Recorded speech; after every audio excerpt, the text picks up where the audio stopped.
Welcome back to episode 67 of the Hockey Cards Gongshow podcast. I am Josh. I'm here with Troy. What's up, good buddy? Not a lot. That's all I got. That's all I got. That was enthusiastic. There's like my brain was trying to say something else, and I'm just like, not a lot. Well, we'll pick it up from here. Huge episode today. Super excited. We're dropping the 4th installment of our masterclass series. We have an amazing guest, Frank Porco, on the show to talk about late 90s inserts. Not a topic that we were super familiar with until we talked to Frank, but I know you guys are going to enjoy it. So we're going to kind of get right into the show. But before we do, just a reminder that the Hockey Cards Gongshow podcast is a Patreon podcast. That means that we rely on support from listeners like you to help us cover expenses and keep the show going, continue to produce more and hopefully better hockey card content like our masterclass series, and help us to fund initiatives even in a small way to grow the hockey hobby. Right now, you can take advantage of our 99 support level tier, and for only $5 a month, support our show. You also get access to the Hockey Cards Gongshow Discord server, where it's just been amazing over the last few weeks, especially. We're starting to really, I think the community is hitting its stride, as they might say, Troy, and have lots of amazing daily conversations, learning a lot from the people in there. So very grateful and thankful to everyone that has supported us and that has really been active, I guess, in our Discord. It's really easy to support us. All you got to do is go to our website, hockeycardsgongshow.com, and click on the Become a Patron link. Or you could go to the Patreon website, patreon.com, and search for Hockey Cards Gong Show. There's actually a link in the show description for the podcast app that you're listening to us on, or on our social media channels like our Instagram and TikTok. In our profile link, there's a link tree with the link there. All right, Troy, you ready for the game plan? On today's show, we begin by looking at the greatest player to wear number 67. Then we take a look at the current live PWCC Weekly Auction and preview some of the hockey cards that caught our eye. Next, we take a look at some hockey news. Then it's time for another masterclass, and this time we talk to Frank Porco and learn about late 90s inserts. Great masterclass. Frank is a wealth of knowledge. I'm sure everyone will enjoy the information he gives us. And then we finish the show with new product releases and our listener mailbag. All right, Josh, we are on number 67. Hockey's most famous 67, per the hockey writers. Greatest player to wear each number article is, drumroll please. There you go. Max Pacioretty. We are back to Mario Lemieux. Not Mario Lemieux. We're at Max Pacioretty. We're back to current players, kind of. We'll get to that. Yeah. All right. Overview. 34-year-old from Connecticut. He was drafted 22nd overall in the 2007 NHL entry draft by the Montreal Canadiens. Pacioretty, I'm going to use air quotes, is still currently playing in the NHL. As of the date I did my research, for his career, he has played in 855 regular season games over a 15-season NHL playing career. Pacioretty started his career playing 10 seasons with the Montreal Canadiens. This was followed by a 4-year stint with the Vegas Golden Knights. He is currently playing his first season with the Carolina Hurricanes, which I conveniently forgot. I know we've talked about him on the show, but I forgot he was with Carolina now. It didn't last real long, but you'll get into that. No, it did not. We will get to that. All right, awards and accomplishments. Not a lot. But he was the 2011-2012 Bill Masterson Award winner. He is also a one-time All-Star Game selection in 2020. That's all we got for the NHL stuff. Currently in his career, Pacioretty has 326 goals, 319 assists for 645 career points. He has made the playoffs in 7 of his 15 NHL seasons, compiling 25 goals, 24 assists for 49 points in 74 playoff games played. Best season of his career from a point standpoint was his 2014/15 season with the Montreal Canadiens, where Pacioretty had 37 goals, 30 assists for 67 points in 80 games played. All right, so we kind of mentioned this, hinted at it. This year has not gone well for Pacioretty. Started the season by missing the first 38 games while recovering from surgery to repair a torn Achilles. Every time I hear torn Achilles, I think I just shriek a little. Yeah. Doesn't seem fun. No. He was then able to play 5 games where he had 3 goals and 0 assists for 3 points. He then missed 2 games with a lower body injury. And then his next game against the Wild, disaster struck as Pacioretty grabbed his right leg and needed help off the ice. Unfortunately, he was placed on injured reserve and is out for the season with, guess what, another torn Achilles. That's just heartbreaking. Yeah, that stinks. Isn't that one of the more difficult and arduous injuries to recover from in the first place? I gotta believe. And it's just like, I don't know if he's coming back ever, but you want to go out on your own terms, not because your stupid Achilles snapped twice on you. Very sad. No, very sad. So personally, when I think of Pacioretty, I always think of a very good player who's fairly consistent in his production and what you can expect from his. If you look at his career stats, he will always get you in the range of 40 to 60 points per year, can find the net. He has had 6 seasons of 30 or more goals, with 4 of those being in a row. He has also had 6 seasons of 60 or more points. And during his career, Pacioretty has averaged 0.75 points per game. He seems like he's like a Hall of Good for sure. player. Yep. I mean, I wouldn't kick him off my team, but he's never going to be that superstar and get you, 150 points or anything. Well, probably not. No one besides McDavid right now is doing that. Pacioretty is also known for being a leader. He was a captain in Montreal. And while not a captain with Vegas, was definitely one of the leading voices in that locker room when they had their magical run to the Stanley Cup Finals. Obviously, Pacioretty is injury prone, and right now it's a question if he will ever be able to return playing from a second torn Achilles injury. We will see. Verdict's out. I hope he can. Go out on your own terms. Yeah. All right, fun fact time. And this one, it's not concerning, but it's interesting.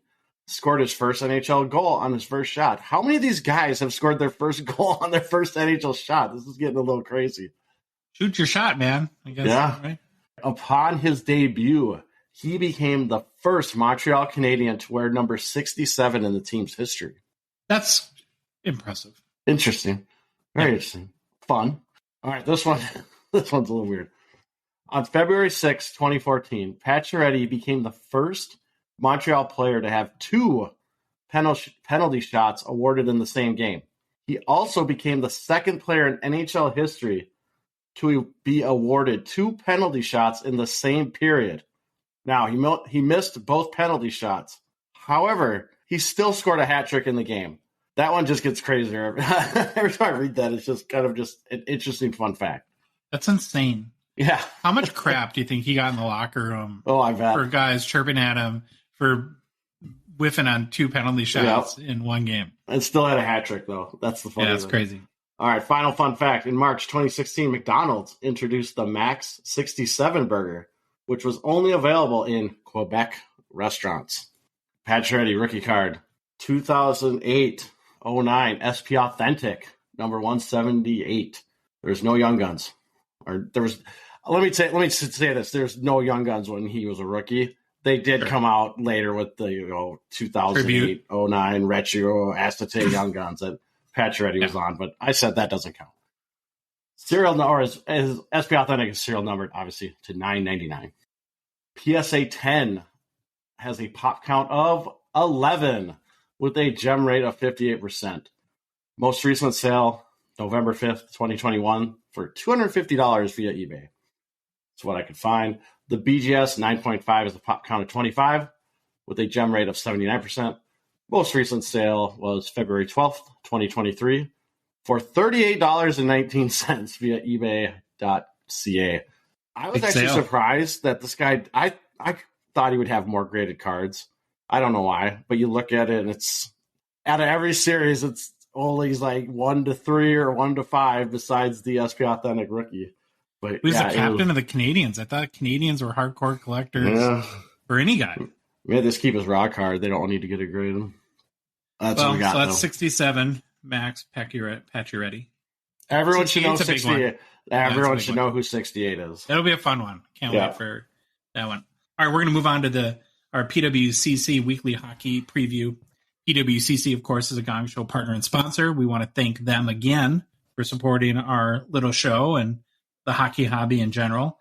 The current weekly auction is live and available to view and bid on their website at pwccmarketplace.com. Also, be sure to check out our weekly collaboration with Jeremy Lee on his Sports Card Live YouTube channel every Sunday night at 8:30 Central, where we cover all the hockey cards, ending in the weekly auction. A lot of fun to do the show with Jeremy. Okay, so as we always do, here's the cards that Troy and I find notable in this week's auction. I think I've said this before, but I really love this partnership we have with PWCC because on one hand, we get to help them promote their auction a little bit, which we're happy to do. But it really gives us the opportunity to find, identify, and learn about some really amazing cards. We're going to start with Troy on the vintage side. We have 2 vintage cards this week that really stood out. And I know you're pretty excited about this first one, Troy. I'm definitely excited about this first one. It is a 1973 OPC Roger Vachon. It's number 64, BVG grade of 9, which is mint. It has a BVG population 101, none graded higher. I want you to say his full first name. Well, I know the nickname is kind of Rogi or Raj. I don't know if it's Raji or Rogi, but looks like his real name is Rogatine or Rogatine. Rogatine? Yeah, don't ask me. I'll just say Vachon. Butcher that. On. Yep. But okay, let's start with this card. And I hope people are looking at this card or will look at this card. Card looks really good. And again, I've said this many times. I love when I look at a card and the picture or the card itself, you can tell exactly what era it's from. You look at this card, it screams 1970s. Vachon has the sweet 1970s hair flow, nice mustache going on. You can just tell if you didn't know anything about this card and looked at it, you say, yeah, it's a 1970s card. So I love that.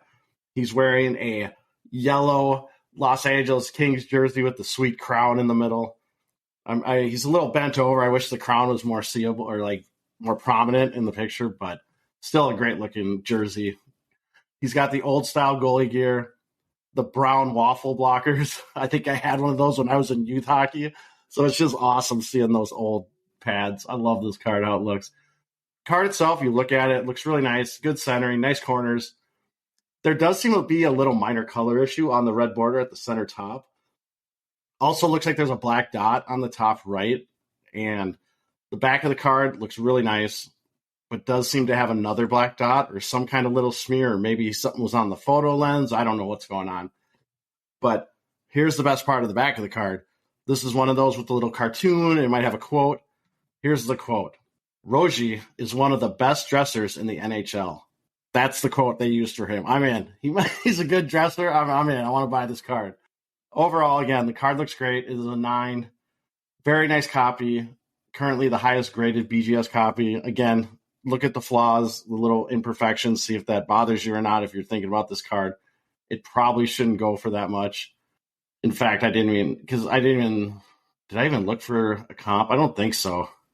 Or maybe I did. Josh, I feel like, did you change this? I feel like someone erased my comps. No, I didn't. Oh, well, it's not going to be that much. All right, here we go. I got to do quick facts. Oh, here we go. I found my comps. So there wasn't any BGS comps, but a PSA 9 sold on March 12th of this year for $140 via eBay. And then also a PSA 8 copy sold on February 8th of last year for $58.99. So it should be fairly affordable if this is a card you're thinking about going for. Well, I know you're going to read off his little career summary. Oh, yeah, we got to do the quick career summary. Given his accomplishments, that seems incredibly inexpensive. Yeah. It's actually, wait till you see the current bid. All right, so we got to do quick facts on Vachon. Hall of Famer, 3-time Stanley Cup winner, 1-time Vezina Cup winner, or not Vezina, Vezina winner in 1967-68. The award he was shared with Gump Worsley. Just a little fun fact. Career stats, 353 wins, 293 losses, 128 ties, with a 3.00 goals against, a .896 save percentage, and 51 shutouts. His number 30 is retired by the LA Kings. Known for his quick reflexes and quick glove, considered one of the best one-on-one goalies of his era, never allowed a penalty shot goal. In addition, here's the fun fact. He was the GM of the Kings when they acquired Wayne Gretzky. Current bid on this card is $14 US. Wow. Have at it. That's a lot of money. A lot of money. Is that more or less than the Manon Riom that you bought in the Right now, it's PWCC less. list. Right now, it's less. Hall of Fame goalie, Beckett 9, mint grade, 1973, $14. Can't beat that. All right, we're going to stick with the goalie theme. We're going to go probably with a little bit more well-known goalie, I would say. It's a 1951 Parkhurst Terry Sawchuk, PSA 7.5, that has the PWCC exceptional eye appeal rating. So it means that they have determined it's in the top 15% of all the PSA 7.5s. Probably the biggest or the marquee vintage card, I would say, in this week's weekly auction. He's an iconic player from obviously one of the most iconic sets, 1951 Parkhurst. To me, what sets this card apart is I'm going to go back to that exceptional eye appeal rating where it's in the top 15% of all the PSA 7.5s. Top count is 12 for PSA 7.5. So if you do the math, Troy, I know you're great at math, it would be in the top probably 2 of the 7.5 copies. Just doing a pop comparison. So like I said, there's 12 PSA 7.5s. There's 58 PSA 8s, 9 PSA 8.5s, 8 PSA 9s, and 1 lonely PSA 10. So 76 copies graded higher by PSA. Sawchuk rookie, Troy, I think is probably the third best rookie in the 1951 Parkhurst set behind Mr. Hockey, Gordie Howe, and your guy, Troy, Rocket Richard. You ever hear of Rocket Richard's little cousin, Troy? Was that Henri Richard or Henry? No, that was his brother. His cousin was a real small guy. They called him Pocket Rocket. Who's? Just kidding. I did not. Who's that? Just made a Pocket Rocket joke, Troy. Anyhow, we've got that is. It's Henry Richard. Henri Richard is the Pocket Rocket. Really? Yes. Don't question my knowledge on old hockey players. His real nickname is Pocket Rocket. That's why I was thrown off by what you were saying. I'm like, yes, there's a guy. That is right. It's Henry, but I think they say Henri Richard. Henry. That's the Pocket Rocket. Is that the greatest or the worst nickname ever? I don't know. Family show. We've covered Sawchuk a few times on this program. He's a Hall of Fame legendary goalie that won the Calder Trophy in 1951, a 4-time Vezina Trophy winner, 4-time Stanley Cup champion. His number 1 is retired by your Detroit Red Wings, Troy. He also became the poster boy for why goalies should wear masks. If you've never seen photos of how messed up his face got, you should Google it. Last sale on a 1951 Parkhurst Terry Sawchuk was this past, or some PSA 7.5, was this past December, where it sold for $4,530 US at Mile High, well, whatever that is. So I looked it up. Mile High Card Company Auctions, I guess. This is where you got to love Card Ladder and all the resources that they have. Yeah, I only know about them because I looked up a card once, and that was the last sale. It was Mile High, and I never even heard of them before.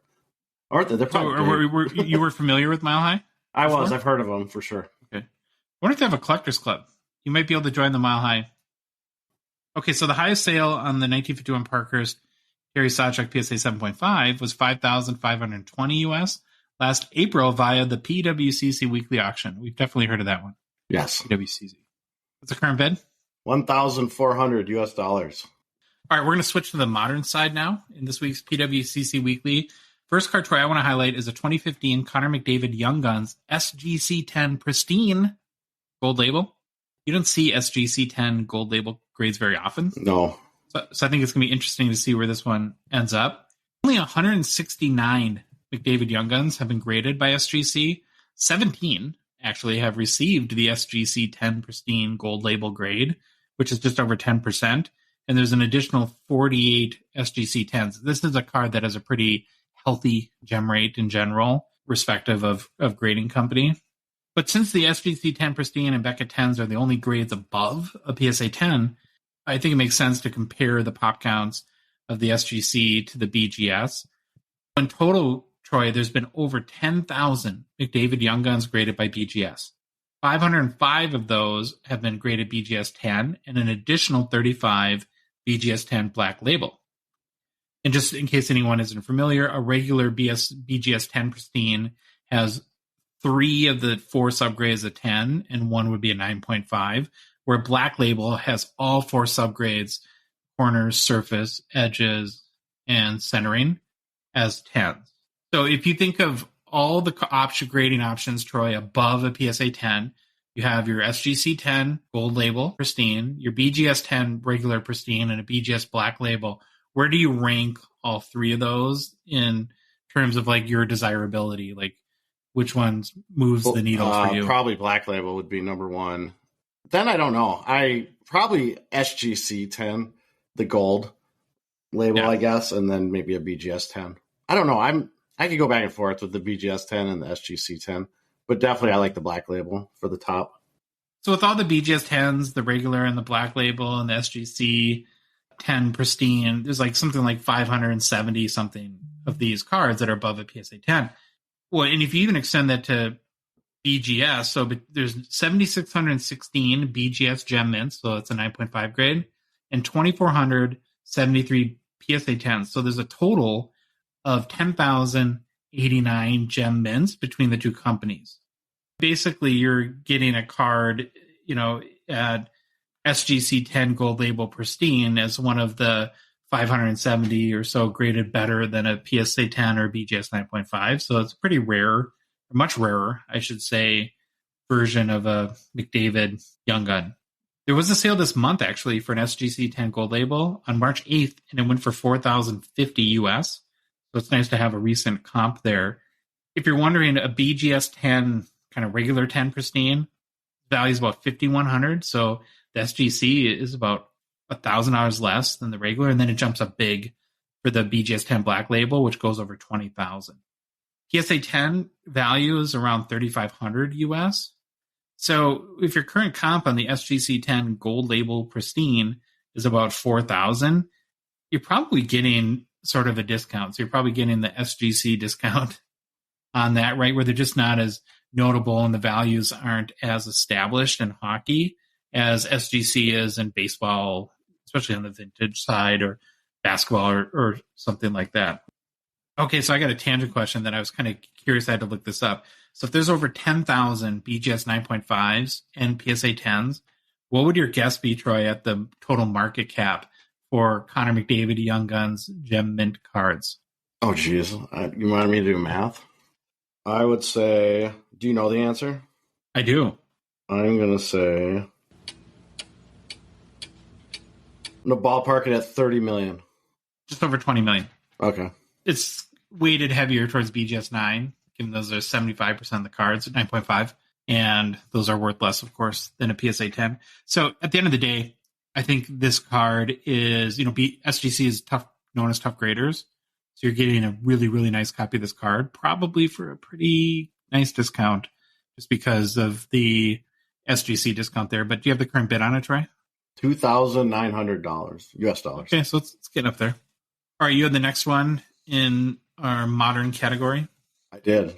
I mean, it's a crazy one. All right, I went with the 2020 Leaf Superlative 100 Greatest. I'm just going to read it how they have the title. Waugh, Sakic, Solani, Savard, Patch, out of 20, NBA authenticated, which is that the Michael Brown or I'm going to get the name wrong maybe, but it's PWCC's own authenticator, right, that they use or contract out with. But anyways, this card, we never talk about Leaf. So that's kind of why I wanted to bring this one up, because it just kind of stood out to me, jumped at me, piqued my interest. And since we rarely talk about Leaf, I thought we'd show a Leaf card some love. So if you look at it, this card has game-used memorabilia from 8 of the top 100 NHL players of all time.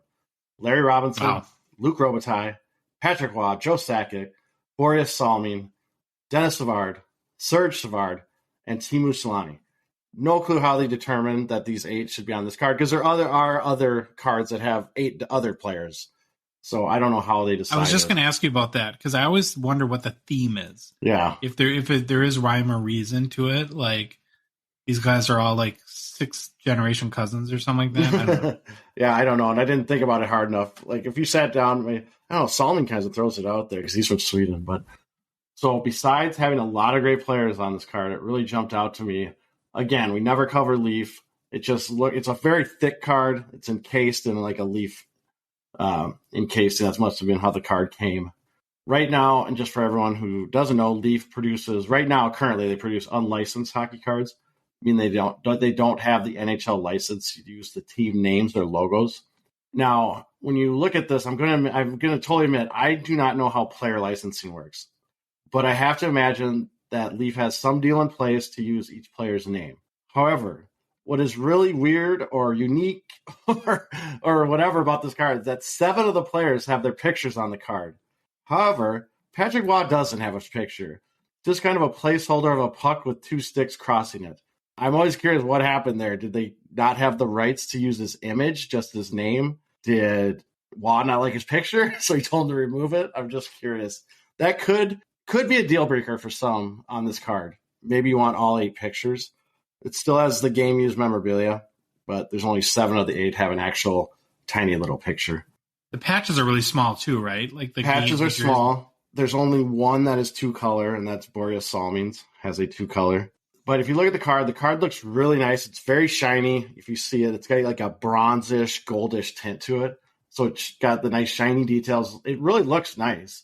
It was unique. I just wanted to bring up a Leaf card and let our listeners know that there's another company out there besides Upper Deck, because we never talk about Leaf except mention maybe some new products, or I think we did it in a masterclass once. Or not masterclass, 101. Hockey Cards 101. But again, struggled. I couldn't really find any comps for the out of 20 card, but I did find the out of 12 version, which is like purplish in color, of this card sold for $57.29 via eBay on July 28th, 2022. Current bid right now on this card, the out of 20 version, is $31 US. Last card we're going to feature from this week's PWCC Weekly Auction is a 2014 OPC Platinum Leon Draisaitl Black Ice Rookie Auto $9.99 with an SGC grade of 9 on the card and 10 on the auto. So Troy, I'll spare my Leon Draisaitl soapbox again, but I'm just going to repeat this, that nobody has scored more goals in the past 5 years than our guy Leon. Super nice card. Be sure to go to pwccmarketplace.com and give it a quick look. Not sure why it's a 9. Is PWCC has great images, and I stared at this card for quite a while and couldn't find a flaw in it. No, it might be a surface issue. Can be common with OPC Platinum, so I'm not saying that there isn't an issue. It just presents really, really nice. Basically, why I picked it out, Troy, is, as you know, I'm a huge Draisaitl Bobo, which is pretty obvious at this point. It's a rookie auto out of $9.99, which makes it fairly scarce, of course. OPC Platinum Black Ice Parallel is kind of amazing. It is one of my favorites. The name of the parallel is awesome too, Black Ice, right? Doesn't it just aggressive and cool? Sometimes we get these parallels now, like pink polka dots, and you're just like, what? Pink polka dots out of 17? I think Upper Deck did a good job in 2014, especially, of integrating the autos onto the card with the design. OPC Platinum cards are not really meant for autos because they're a shiny, glossy surface that would reject, right, whatever ink that you're trying to put on it. So in all cases, they have to really kind of dull the card. And sometimes, like, I'll even go like to the Kaprizov, like Seismic Gold auto. I think that's why I don't like it, because the card gets this like white cloud over some of it in order to provide the athlete surface to actually sign. They did a really good job on this. I don't know, Troy, are you looking at it by any chance? Do you agree that they did a nice job? It has a little bit of tiny bit of the clouding, but it actually it doesn't distract you from looking at the card. Yeah, it's almost like the clouding's part of the ice. I mean, if you do look at his socks, they're faded, but yeah, it's interesting how they use the ice to kind of hide the clouding. But yeah, looks good. There hasn't been any sales for an SGC 9 or any SGC copy of the 2014 OPC Platinum Draisaitl Black Ice Auto at $9.99, so we'll have to compare it to some other sales. The most recent one I found was for a BGS 9.5 that sold on January 25th for $1,645 US. A raw sold on December 4th for just under $899 US. And sale prior to that was a PSA 9 for $794 in December. So I'm assuming this is in the $800 to $1,000 range, but do you have a current bid on it? $260 US. Yeah, that'll climb up. Mm-hmm. To see all the other cards available this week, there's a few hundred in the PWCC auction. Again, be sure to head to pwccmarketplace.com. We're going to roll over to hobby news. I'm sure you saw this, Troy, but Fanatics has signed a deal starting in 2024 through the 2024-25 season to become the official uniform supplier, replacing Adidas of the NHL. This is the first time that Fanatics will be a supplier for uniforms for any of the major professional sports leagues. Kind of signals to me a little bit of a deepening of Fanatics' relationship to the NHL. I don't know, how did you react to this? What was like your kind of, is this a good thing? Is this a bad thing? I'm starting not to like Fanatics, and I was really surprised. I don't even not surprised, but the amount of comments that we got, or the stories you looked and read about this on like Instagram, the amount of comments of people not happy about this was a lot more than I thought. Fanatics seems to have found almost like this evil empire kind of facade with them, and I don't know. I'm starting to agree with them. I don't know if I'm liking this whole Fanatics push. Kind of feels like for all of us older folks, like Microsoft in the 90s, right? How they just seem to own everything. I'll admit, my initial reaction was on the negative side. Then I heard our friend Coach Co on TikTok did a video about this, and I listened to what he said, and it actually got me to think maybe a little bit in the other direction. So shout out to our guy, Coach Co. Go follow him on TikTok. He's amazing.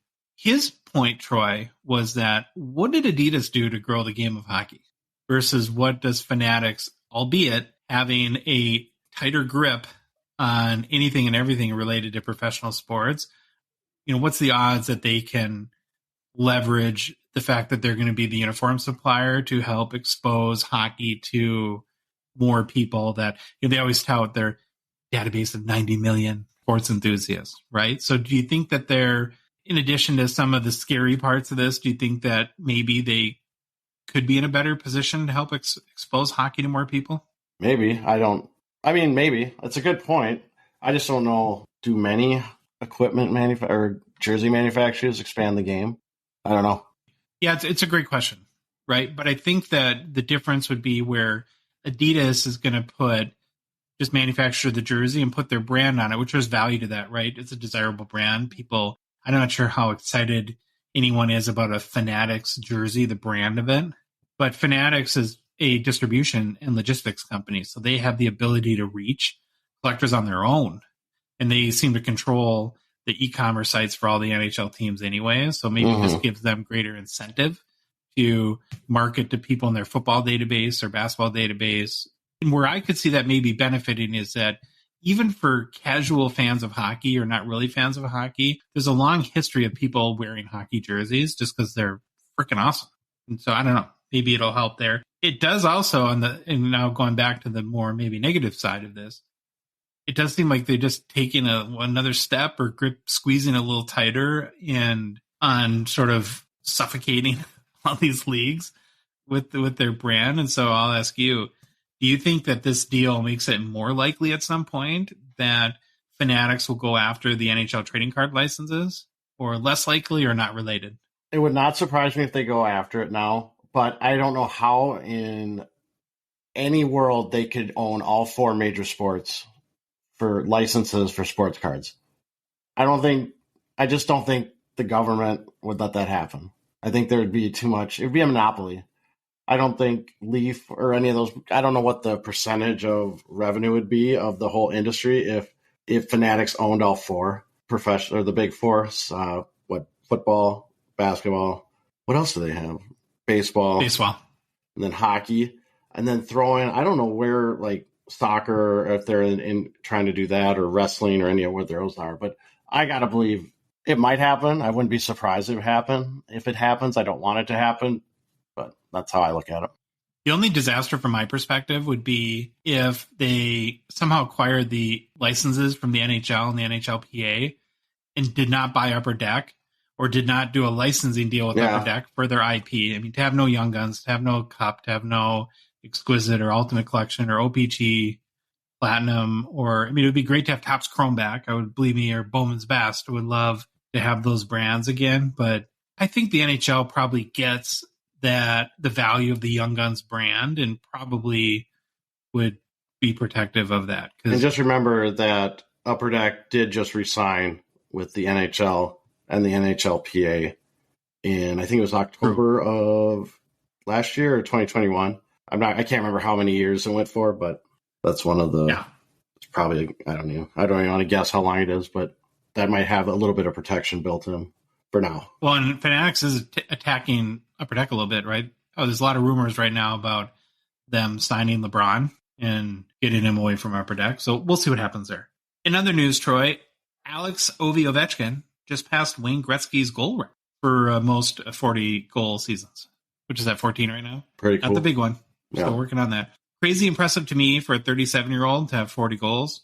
Gordie Howe, Troy, was the oldest NHL player to score 40 goals. He did it at age 40 in 1968 with the Detroit Red Wings, where he finished the season with 44.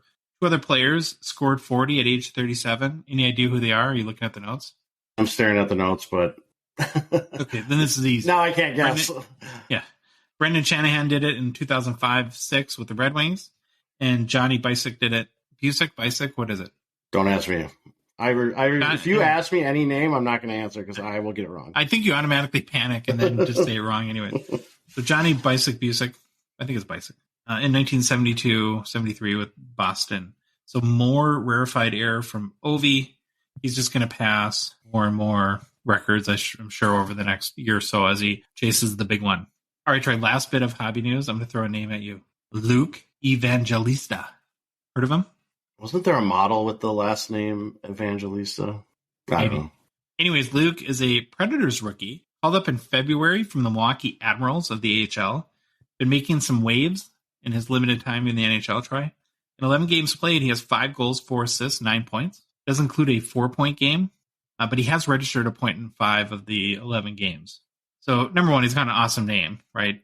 Evangelista, kind of just like saying it. 21-year-old, 6-foot Canadian forward, scored 55 goals in 62 games in 2021-22 for the London Knights in the O. Was drafted by the Preds in the second round following that season in 2020. Played in 49 AHL games where he had 9 goals, 32 assists for 41 points in 49 games. As I said, not super great goals-wise, but good point production. So it seems like there's a bunch of opportunity right now, Troy, in Nashville, even though they're, I guess, still technically alive for a wild card spot. 5 points behind Winnipeg with 13 games left. So we'll see. I decided he's kind of popped off a little bit. Guy getting his chance in the league. A little bit of hype around him, maybe not a lot. I just wanted to bring that up in case anyone's looking for a name, maybe to start following Luke Evangelista. We'll see what happens. So I have to say this. I was right. There was a model. My mind remembers the most weird things. Linda Evangelista. Yes. Was a model. Linda's not Luke's mom, is it? I was just looking at the Wikipedia. I searched for Luke and I don't see a name, but she is from Canada. So there's gotta be, I wonder if there's some relationship there, like, aunt or something, but very interesting. That's my takeaway. After you read all that, there's a model out there that had the last name Evangelista there, or she was a model. Yep. She had some issues or had a botched cosmetic procedure, it looks like. Oh boy. Okay, Troy, it's time for Masterclass number 4, late 90s inserts with our special guest, Frank Porco. Mentioned at the top of the show, love these Masterclass episodes. They're phenomenal for us because we get to learn a whole heck of a lot about areas of the hobby that we're not familiar with. This one in particular is really exciting because I've certainly noticed a ton of big sales, record sales over the past 6 months in late 90s hockey inserts. And the cards are just awesome looking to begin with and fun to own and collect. But I got to say, this is just like when Jeremy Lee and all of our master classes, I don't have a lot of knowledge. And so we wanted to bring someone in like Frank to school us up. As I was in college when all these inserts came out, and I know you were too, Troy, so we had our mind in other places. Before our conversation with Frank, were you a fan of 90s inserts? Were you interested in them? What was your knowledge or level of familiarity? Where were you at just in general? With these? Very low knowledge. I actually got more into them from our Discord. We would have users post some of these 90s inserts, and then seeing some of them pop up on the PWCC stuff we've done. They're actually really, really cool. And I guess one of my takeaways with Frank was just how rare some of these are. I didn't know. I always equated 90s to that kind of junk wax stuff. And you'll see when you listen to the masterclass, yes, some of them were produced into the 10,000s, but then you start seeing those numbers come down and just the chase for some of these and how there are just some really, really cool 90s inserts. Okay. With that being said, we're going to go ahead and roll our masterclass number 4, late 90s hockey inserts with Frank Porco. Okay, Troy, it's masterclass episode 4. Very excited for this one. We have with us today Frank Porco from Porco Sports Cards. So one of the things that we were really excited to learn about was 90s inserts. And we did a whole bunch of asking around. And one person, almost everybody said, you got to talk to Frank. And I remember Frank seeing, I've been creeping your Instagram for a little bit now because number one, you take very nice photos. I can tell that you put care into how you take your photos. And as a guy that does a lot of sports card social media, I appreciate that. So I want you to know that. And I think it was the Burbank show that you kind of really got on my radar where I started to hear about you a little bit too. So we're really thrilled and excited to have you with us today for Masterclass 4 to talk about late 90s inserts, which are kind of all the rage right now. Seeing lots of big sales almost on a daily basis. So welcome to the show, Frank. Guys, thank you so much, Josh and Troy. I appreciate you all inviting me on here, obviously, to talk about something that I've been so passionate about since I was a little kid. Again, very appreciative of the opportunity. And I also want to give a big thanks to, first and foremost, my lovely and talented lady who, shows me so much support through my journey with sports cards since we've been together. Josh, you just mentioned that you appreciate how good the posts look and the pictures. Turns out she's the one that's responsible for all of that. Oh, nice. So yeah, hats off to Maeve if she's listening. I also want to give a big thanks to so many friends and collectors I've met, dealt with, and built relationships with over the years. I'm certainly not where I am today in this hobby without each and every one of them. I could name so many people, but that list just goes on and on and on. I've adopted so many collecting philosophies through these encounters. And so it's all kind of come full circle to this point today. So thanks to everyone that's listening. Okay, so let's do a little bit of background. And the first thing that kind of sticks out to me about really your involvement in 90s hockey inserts is you're not that old of a guy. No, you're not like Troy and I. Troy and I were in college during the late 90s and not really paying attention for somewhat obvious reasons, I think. But how did you get into hockey card collecting and then really kind of zone in on this particular era of cards? If you don't mind, I will back way up before I got into hockey cards. I was born into a sports-oriented family and introduced to sports at a very young age. So similar to how my good buddy Mitch Grotman put it, I do not know a world void of sports or sports cards. My parents got me into organized team sports when I was 3 years old, and ever since then, I've been involved with sports in some manner. I track the beginning of sports cards all the way back to this vague memory. It would have been in 2000, 2001. I would have been 5 or 6 years old at the time. But I remember seeing this guy on TV and he was receiving this award. And it turned out to be Allen Iverson, of all people. And he was winning his first and only NBA Most Valuable Player award. I instantly became obsessed, not only with Allen Iverson, like most kids my age, I feel like, at the time, but sports cards as well. And I'd like to think my father took note of that pretty quickly and must have thought it would be a good idea to share his collection from when he was a child with me at the time. So my dad collected football, baseball, basketball, and a little bit of hockey as a kid during the early to mid 70s. So some of the more prominent names that he would have focused on at the time would have been Roberto Clemente, Walter Payton, Julius Erving, etc. From that point on, I've been pretty much consumed with sports cards. So for the longest time, I focused on football, baseball, and basketball. But as of a few years ago, when the pandemic happened, I chose to focus pretty much solely on hockey, and furthermore, hockey between the years 1996 through 2000. Was there any reason for that decision, or did it just something just hit you and you thought, this is the way I want to go? I'll get into that now. So I guess one of the main reasons why I chose to shift to late 90s hockey parallels and inserts, other than the fact that I have been a longtime fan of the game, was just because during the pandemic, we just saw such rapid growth that the stakes really became too high for me personally. And I get it. So kind of what you're saying is that in the football and basketball world, we saw prices going up at a really ridiculous rate, and that did you notice then, hockey wasn't growing as fast, so there might be more of an opportunity here, or? Not necessarily. It was more so at the time, I was kind of dealing with National Treasure's Giannis RPAs. That was a player that I focused on. And in 2014, I had bought his RPA for $750 and flipped it for double a few months later. Fast forward all the way to today, and that's a six-figure card in most cases. But I couldn't I guess I couldn't play with the big dogs anymore, per se. So the cost of entry was too high. Correct. Yeah. So I'm not one that's fond of huge shifts in the market in cards that I currently hold. So late 90s hockey really complemented those desires. And there's a couple more reasons for that, which, I'm happy to touch on. Yeah. So did you know a lot about late 90s inserts and parallels before you really decided to dig into it, or was it a little bit of a learning curve for you? When it comes to hockey, it was a big learning curve. Obviously, I was familiar with the likes of your 97, 98 precious metal gems and your different basketball 90s inserts. Again, when it comes to hockey, it was definitely unfamiliar territory, but I was just fascinated by how scarce a lot of this stuff was when it comes to 90s hockey inserts compared to the other sports. You never saw it. Okay. You started right around the pandemic, really digging into 90s inserts and parallels.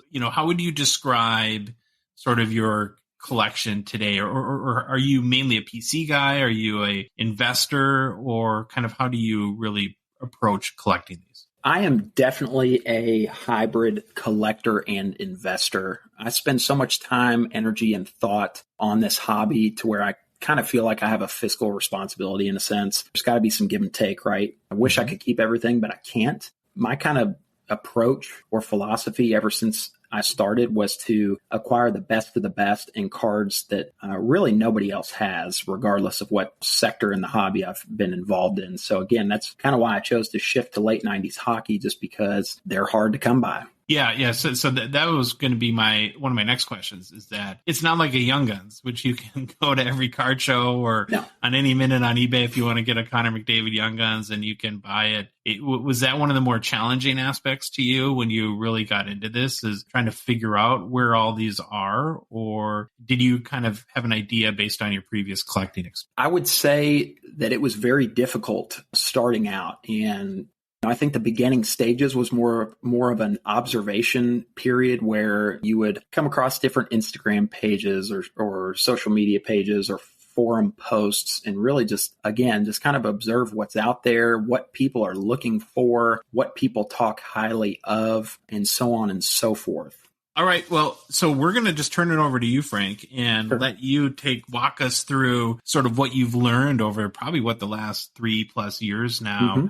And our focus is going to be, we could have, like with all these master classes, if we wanted to do the entire 90s decade, we had talked before, it would be about a 12-hour show. So we're going to focus on kind of where the coolest cards probably are in the late 90s and kind of let you walk us through that era, and really excited to kind of hear what you prepared. Yeah, for sure. So I'll start with a little fun fact. So how many major releases were there between the 1990-91 season through the 1999-2000 season, according to Trading Card Database? So when I say major releases, I mean actual hobby or retail products, not box sets, minor league, European, or college products. And so again, this is a 10-year time frame. Well, you just won Troy's heart because he's a big fun fact guy. I love fun facts. So you can go first, Troy.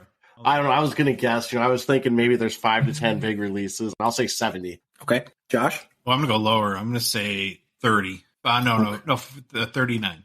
So 39 and 70. All right. So the answer, 212 major releases between that time frame. So, I was telling Josh this the other day when we were just kind of chit-chatting. You can imagine how many different ways this masterclass could go. And it's quite overwhelming, considering most of those releases had anywhere from 2 inserts and or parallel sets to 50 per product.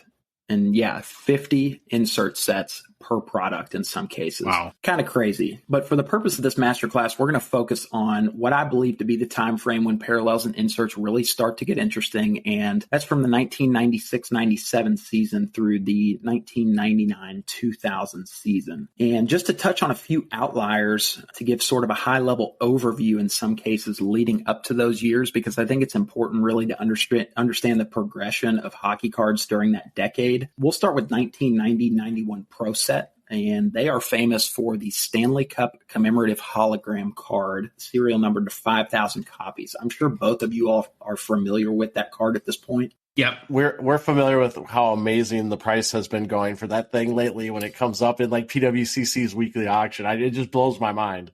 It really has. Yeah. A few of the, I don't know exact numbers, but I'm under the impression that some of the most recent sales in higher grades have brought a few $1,000s a piece. So coming from such a low end product, that's fantastic. Yeah. I think, boy, they've been like even like a PSA 8, which I think is a good grade for that card, when something for like 4,500 or something like that, to the point where we had people asking us what set it's in, trying to hunt boxes. But I think there was so much of that set produced that you'd have to open quite a few boxes. I'm sure. Try to get one of the holograms.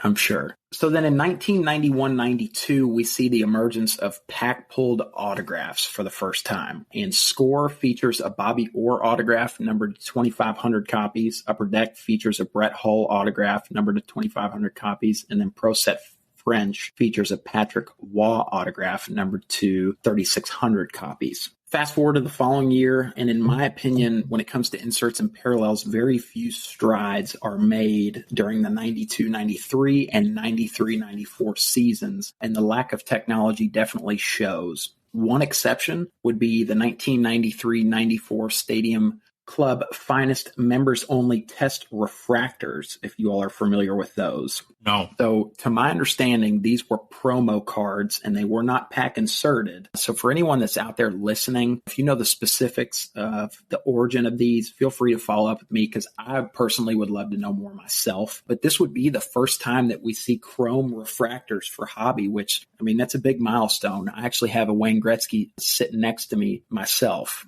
They would produce the same for basketball, and I'm not quite familiar on the other sports, but I know Jordan, I'm pretty certain Jordan has a test refractor. Don't quote me, but again, it's just what I consider to be a big milestone. So worth mentioning. But I just wanted to take a step back too, because I just have this, I can't get this out of my mind. When you're talking to 91, 92, where the first on-card autos come out and Patrick Waugh signing 3,600 cards for that. Oh, he must have hated life. Oh, I mean, I would too.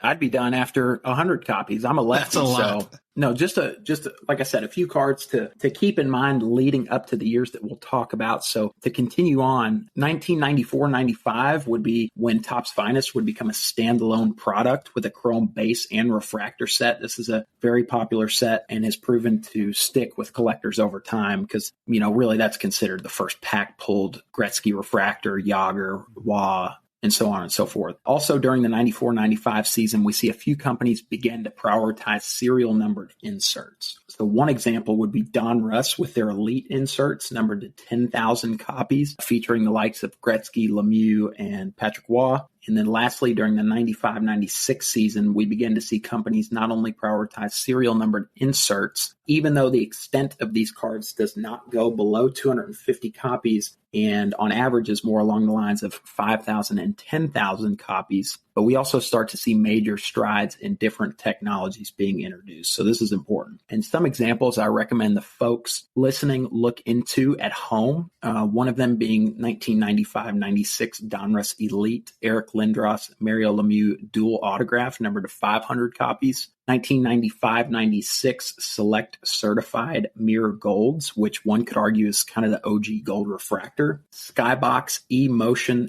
XL, which were inserted 1 in 72 packs and have kind of a stained glass atomic background. This is a very affordable option for those listening. I highly recommend looking into those. And then Summit Ice and Artists Proofs parallels from 95-96, which are my personal favorite from this year. The Artist Proofs have a gold prism foil background, and they're just amazing cards for the price point. I've got a Lemieux on consignment right now that'll probably finish in the, $100 range. And then Gretzky, I know I sold a Gretzky in Burbank for around $200. And if you look those cards up on eBay, you're going to be thinking to yourself, wow, for $200, give me one of those, no doubt. Any questions after that? I don't know if I know. No, that's a good. Go ahead. Taking down notes because now, of course, I'm going to go look up some of nice cards and probably spend a whole bunch of money. Yeah, as you talk, I sit there and I look up all these cards as you're talking, and I'm just like dumbfounded that I don't know anything about them. And I've already, Josh, I have a list of people I already want to go look for. Yeah, no, that like I was telling Josh a couple days ago, I mean, there's going to be a lot of information thrown at everybody. And so hopefully I present it in a way where it's entertaining, a lot of statistics. With all that being said, I try to provide some very affordable options as well for our listeners because, I know not everyone is looking for $500,000, $5,000 cards. 100%. Yep. No, that's great. So now for the good stuff. And that is 1996-97. And so in 96-97, there are considered to be 26 major product releases. And your big players that year, or your companies, if you will, are going to be Donruss, Fleer, Pinnacle, Topps, and Upper Deck. So again, those 5 companies make up the 26 major product releases. Okay, so there's about 5 releases per company. Yeah, I don't remember what the exact breakdown is, but I'd say that's a safe assumption. So I'll kind of continue to go in alphabetical order in terms of the products I'll touch on. Let me preface before I get started. There are going to be plenty of not only products, but inserts that, again, there's just simply not enough time for me to touch on. So Apologize to those listeners who may be anticipating hearing me speak to those specific cards. But really the purpose of this is to simply just invoke that thought process that, look, there's more to hockey cards than your Upper Deck Young Guns, just as there's more to basketball cards as your Panini Prism. So after this, really take the time to look into some of the things that I touch on and recommend. And hopefully that provides you with some inspiration, what's the best way to put right? it? That's kind of what we're looking for is, just give people enough to pique your curiosity. Correct. So we'll start 96-97 with flagship Donruss and Donruss Elite. So while each of these products holds 6 to 7 serial numbered inserts, most of the Donruss inserts are still numbered to 500, 750, 2,000, 5,000, or 10,000 copies. And let's be honest, Josh and Troy, that does not interest me whatsoever. If I'm looking to maybe build my PSA set registry, maybe, but massive print runs, I am personally not a fan of. So keep that in mind. Donruss is caught up with inserts, but they might not be doing it the right way. So also in 96-97, Flair, we see Blue Ice Collection that are inserted 1 in 20 packs and serial numbered to 250 copies. And for the listeners that are familiar with 2013-2014 Fleer Showcase Sparkling Diamonds numbered to 5, or really any of the Flair Legacy collection from back in the 90s, from baseball, basketball, football, any of those sports. The backgrounds have kind of it's almost a pixelated background with an action shot and then also kind of a close-up portrait from,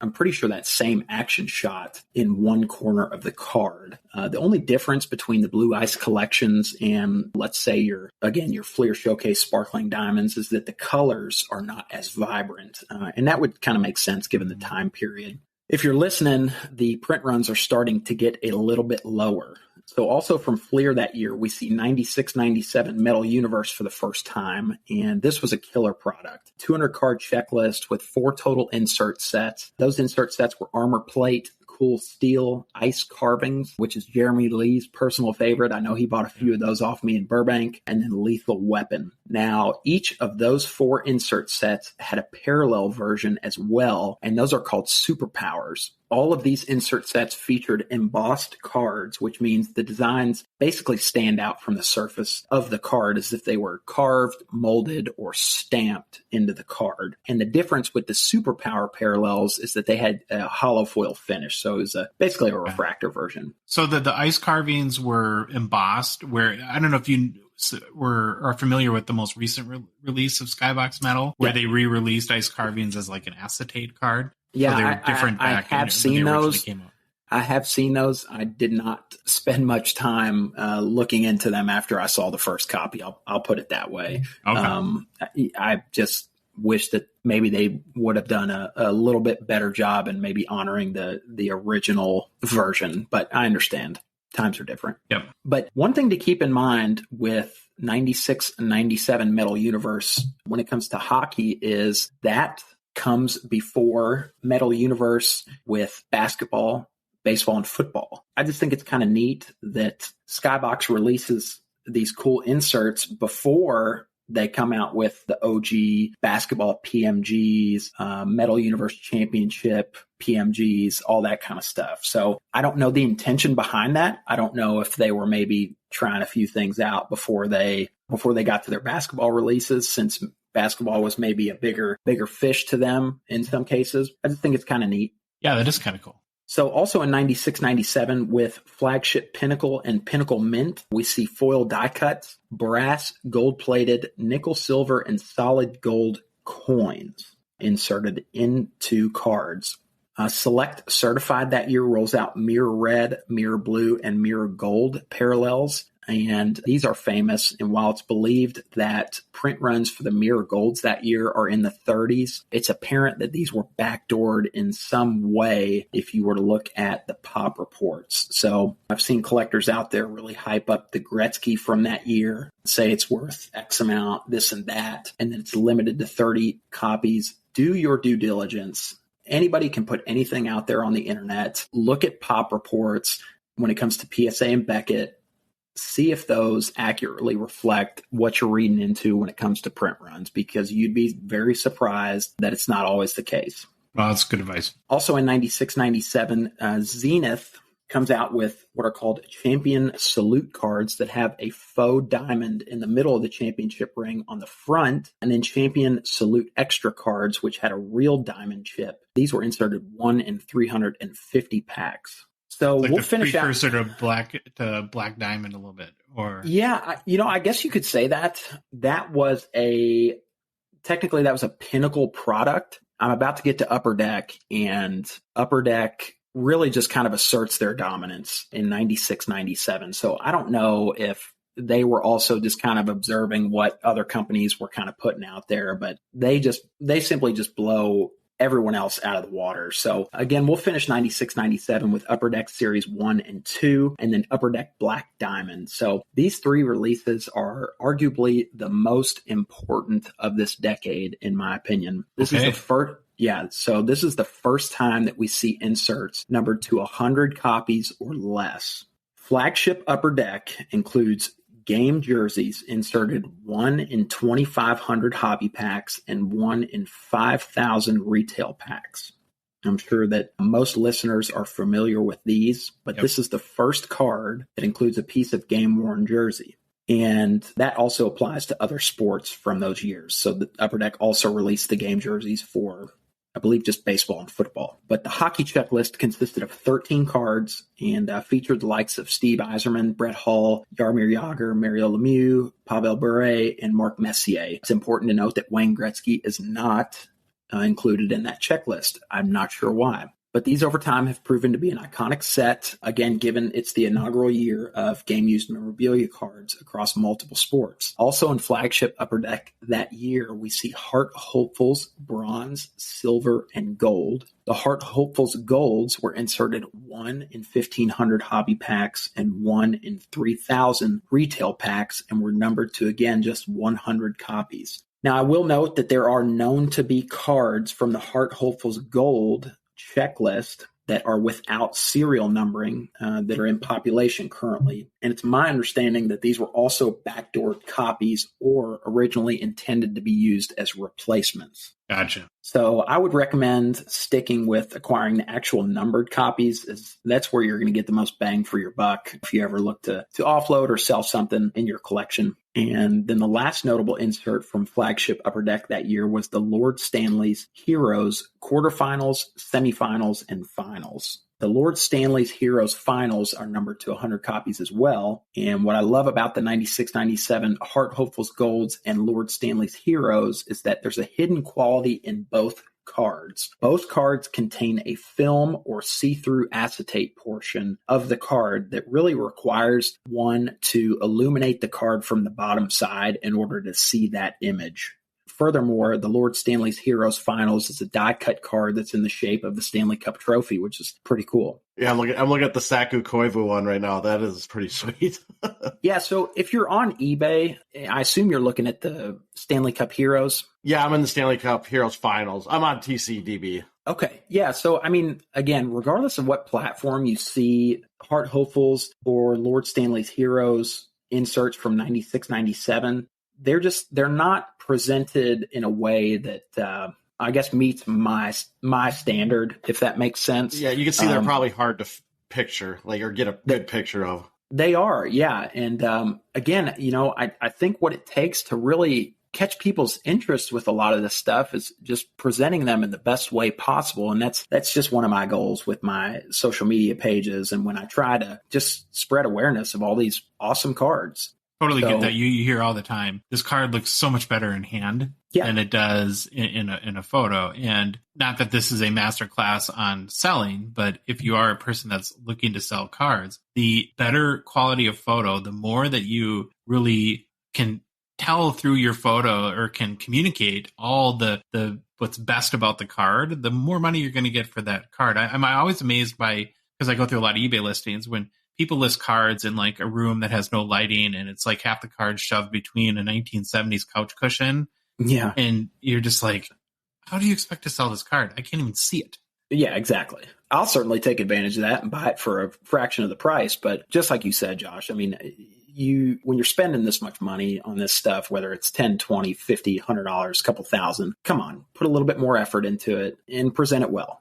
Back to those two insert sets. Again, Hart Hopefuls Golds and Lord Stanley's Heroes. Both of those checklists are almost identical and feature all of the important players from that year. So Wayne Gretzky, Mario Lemieux, Jaromir Jagr, Patrick Waugh, Pavel Bure, etc. So again, another reason that I love them so much. And then I saved the best for last when it comes to 96, 97 Upper Deck releases, and that's Black Diamond, in my opinion. So this set is, again, the most important of this decade. The structure consists of 180 card etched foil base set, including single, double, and triple Black Diamond gold parallels. The triples being short printed to just 50 copies apiece, but they did fall one per box. Hobby box, that is. Also a part of this set are the original Run for the Cups. And if you were following along on my Instagram page the other day, I was finally able to complete that set. Very excited. It's been a fun journey and definitely a big hobby milestone of mine. So how long did that take you? So I was lucky enough to come across, I want to say 16 of the 20. It was a collector that, let me back up. I do a lot of aggressive, I would say, research and buying, if you will. A lot of the cards that I source come from other countries. And on top of that, they're cards that I have to find. They're not coming to me. They're not getting listed on eBay. So I do a lot of looking through archives, old forums, that kind of thing. But I was lucky enough to link up with a collector in, I want to say this collector was out of Finland. He had 16 of the 20 cards. Took me several months to work a deal because he didn't have a PayPal, just was not used to selling online, had to develop that rapport and had to figure out a way to get a deal done. Long story short, we struck a deal, got a good portion of them, but I was still missing a couple. I was missing Koivu, Curtis Joseph, trying to think one other, but the big one was Mario Lemieux. Gotcha. And that is considered to be Lemieux's biggest card, in my opinion. But thankfully, a Lemieux popped up at a Buy It Now a few weeks ago, and I didn't waste any time. But this insert set consisted of a 20-card checklist, with each card being hand serial numbered to 100 copies. This, in my opinion, again, is the best 90s hockey parallel and or insert set of all time. Oftentimes, these are not presented well, in my opinion, as I just said, with the Hart Hopefuls and Lord Stanley's Heroes. And again, you really need to hold one of these in hand to appreciate all the qualities. The gold foil die cut, action photo, and player portrait that, again, similar to the other two insert sets from Upper Deck this year, needs to be illuminated from the bottom side to really pop. It's also worth noting that all of those three insert sets that I just touched on, Hart Hopefuls, Lord Stanley, and Run for the Cup, all feature Mario Lemieux. This is important because Lemieux would retire from hockey for the first time shortly thereafter. Gotcha. When we're talking options as far as 90s inserts and parallels, the number of options you've got when it comes to Lemieux is not near what it is for Gretzky, Jagr, anybody else. No, that makes, I'm looking at these on your Instagram right now, and they're pretty awesome. Mm-hmm. Looking the Hart Hopefuls. Just to go back to really quick, because I sort of made this connection. So when we're talking about the triple diamond and there's the gold out of 50. Probably the most notable there is the Joe Thornton rookie, right? Which many people consider his really true rookie card. Yeah, and through my experience and kind of getting a feel for what really was the focus when some of these products released, I'm glad you brought that up, Josh, because a lot of longtime collectors do mention the Joe Thornton rookie. And if anything, that may have been a bigger chase than any of the inserts at the time. Me personally, Joe Thornton doesn't really hold much significance, for me, but trust me, I get it. A lot of people love to prospect, and that's a big part of our hobby. So to get an idea of value, like I'm looking at the Wayne Gretzky Heart Hopefuls insert that you have on your Instagram. It's him in his Rangers uniform. What is something like that? What's the value of something like that? Yeah, so a lot of these cards have not sold in a very long time. There was a collector also located in the United States, I want to say, but he sent a lot of his Wayne Gretzky cards to Heritage Auction recently. And the Heart Hopefuls Gretzky, I want to say, closed it around, don't quote me, but I think it was like $1,300 maybe. Is that the PSA 9 one? I think. $1,860. $1,800. Okay. Wow. The sale before that, I think that easily doubled the previous sale because I think it had been 2 or 3 years since one had popped up. No disrespect to what auction house you use. I think we may have seen some different results if some of those cards would have gone to the likes of PWCC or Golden, but that's totally fine. I was just happy to see some cards hit public auctions for the first time in, again, years. And then I've just got another general observation based on your beautiful Instagram, which we're going to mention a few times, of course, but it's a Porco Sports Cards, Porco Sports Cards. Everybody go follow Frank there. I've also noticed that it doesn't look like you're a grading guy. So again, you've won Troy's heart because Troy's not a big grader either. Yeah. Is that very intentional? Why are most of your cards not graded? I would say I used to be huge into grading, and I would not buy, and this was before I got into 90's hockey and was dealing in the other sports. I used to be huge into grading and would not buy a card unless it was grade worthy. And when I say grade worthy, I mean, if you're sending to Beckett, 9.5 or better. If you're sending to PSA, a shot at a PSA 10. When it comes to 90's hockey, I think most people understand that it's been close to 30 years, like 25, 30 years since most of these cards were released. You're going to have flaws, and most of your loyal, diehard collectors understand that. And since these cards are so scarce, they could care less. Okay. It's just something that when it pops up, they've been looking for it for so long that snap your fingers and they want it. I do grade stuff here and there. You'll notice I grade my atomic refractors, things that have favorable card stocks, if you will. Gotcha. On to 1997-98. So, I'm sorry to cut you off. Before we go there, so just to cover 96, you kind of went through a lot of really amazing options. Mm-hmm.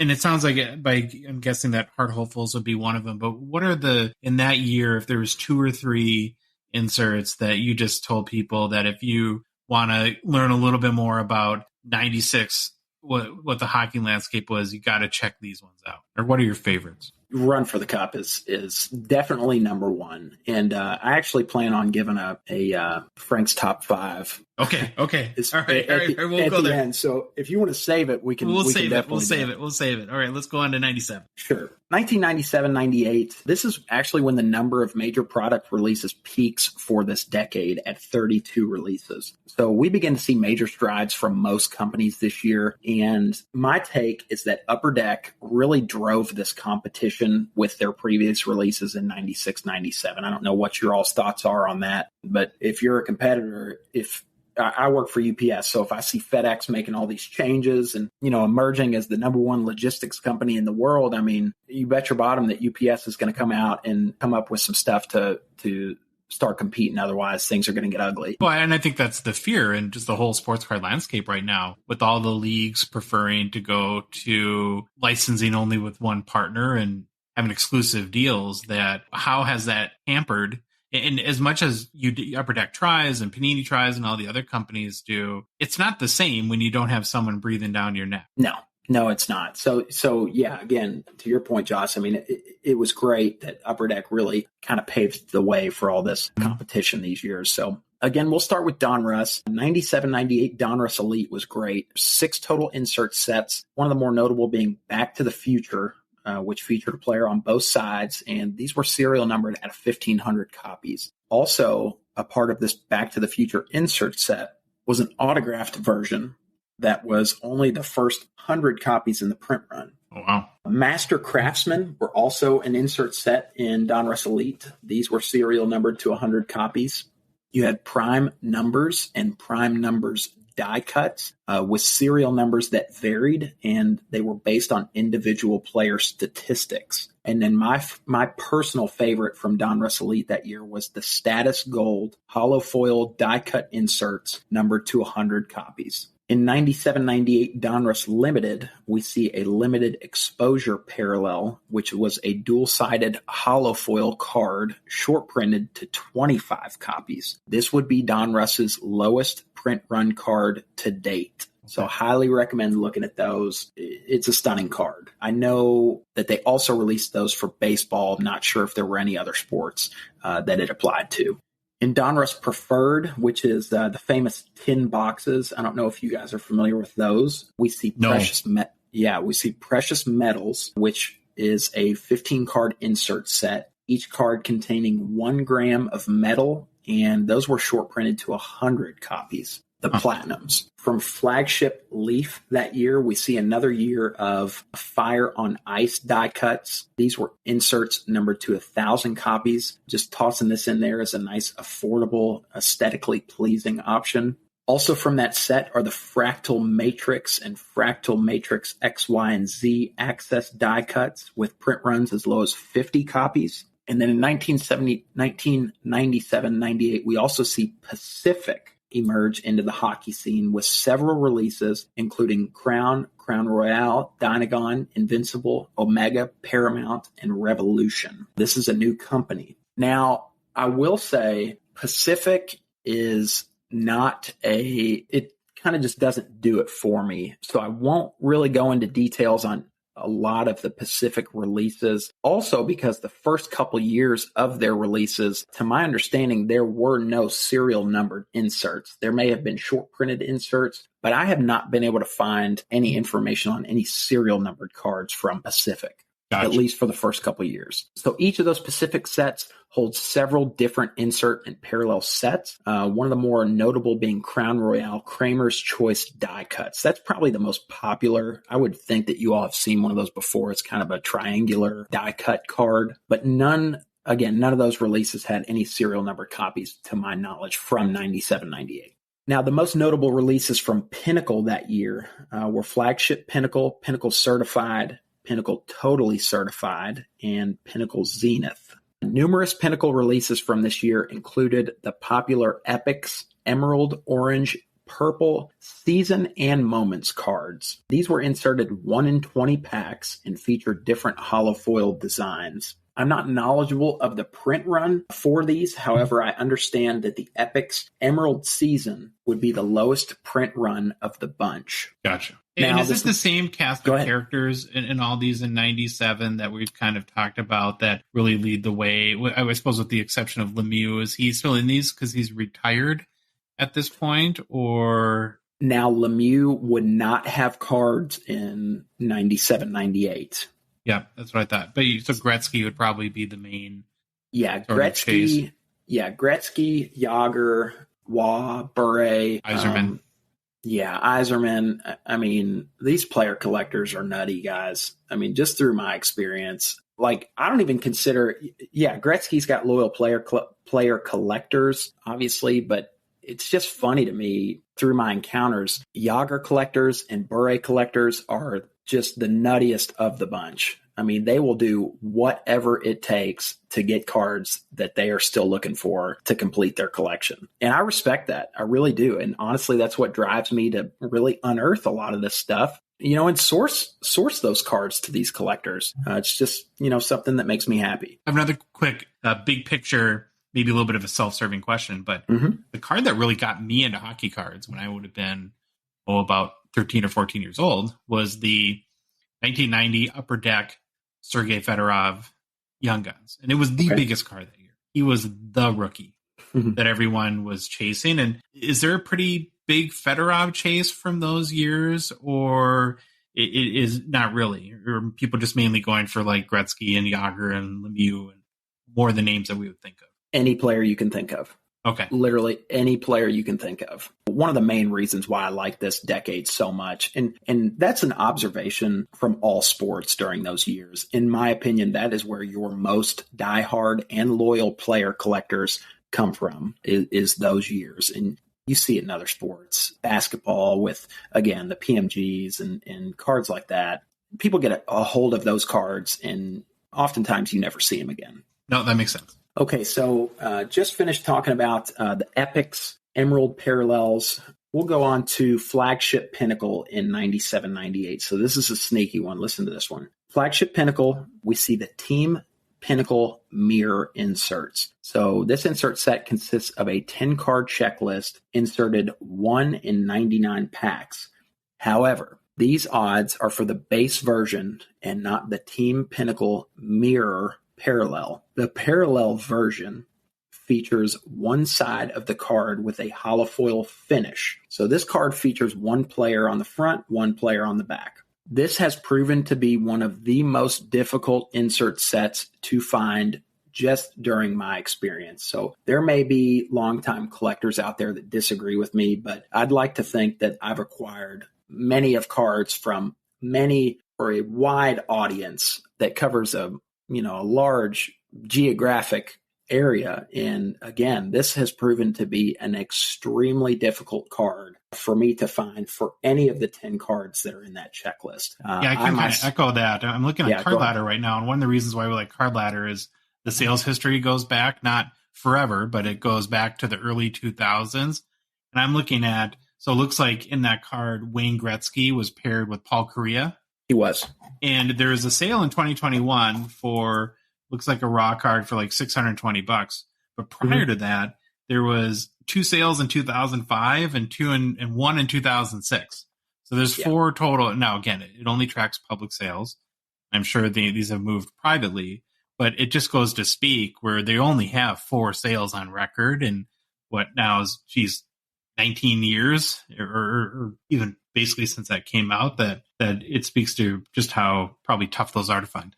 Yeah, and I've been blessed with coming across 2 copies of the Gretzky Korea Team Pinnacle mirror, with the Gretzky side being the holofoil side. So that's the one that you want when it comes to that particular card. There is a version with Korea holofoil side, but all of these are just absolutely stunning cards in hand. I know of one other copy that's out there right now, and I'm confident that it's not going anywhere. I would imagine, and this is just in my opinion, I would imagine the print run does not exceed 25 copies, but I'm probably overshooting it at 25. But I don't know how I would find something like that out. I don't know. I guess I'd have to reach out to a Pinnacle representative, maybe Mitch.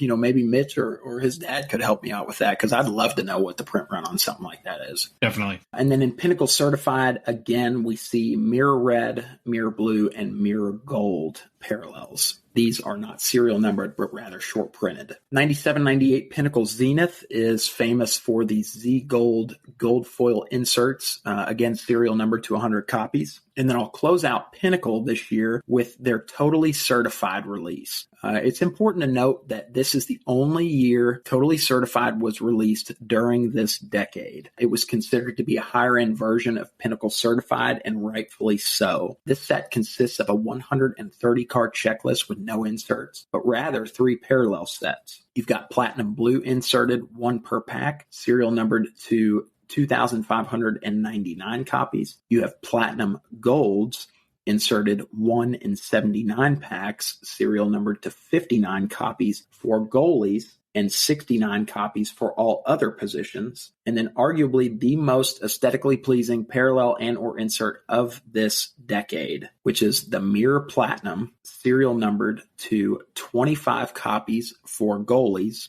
and 30 copies for all other positions.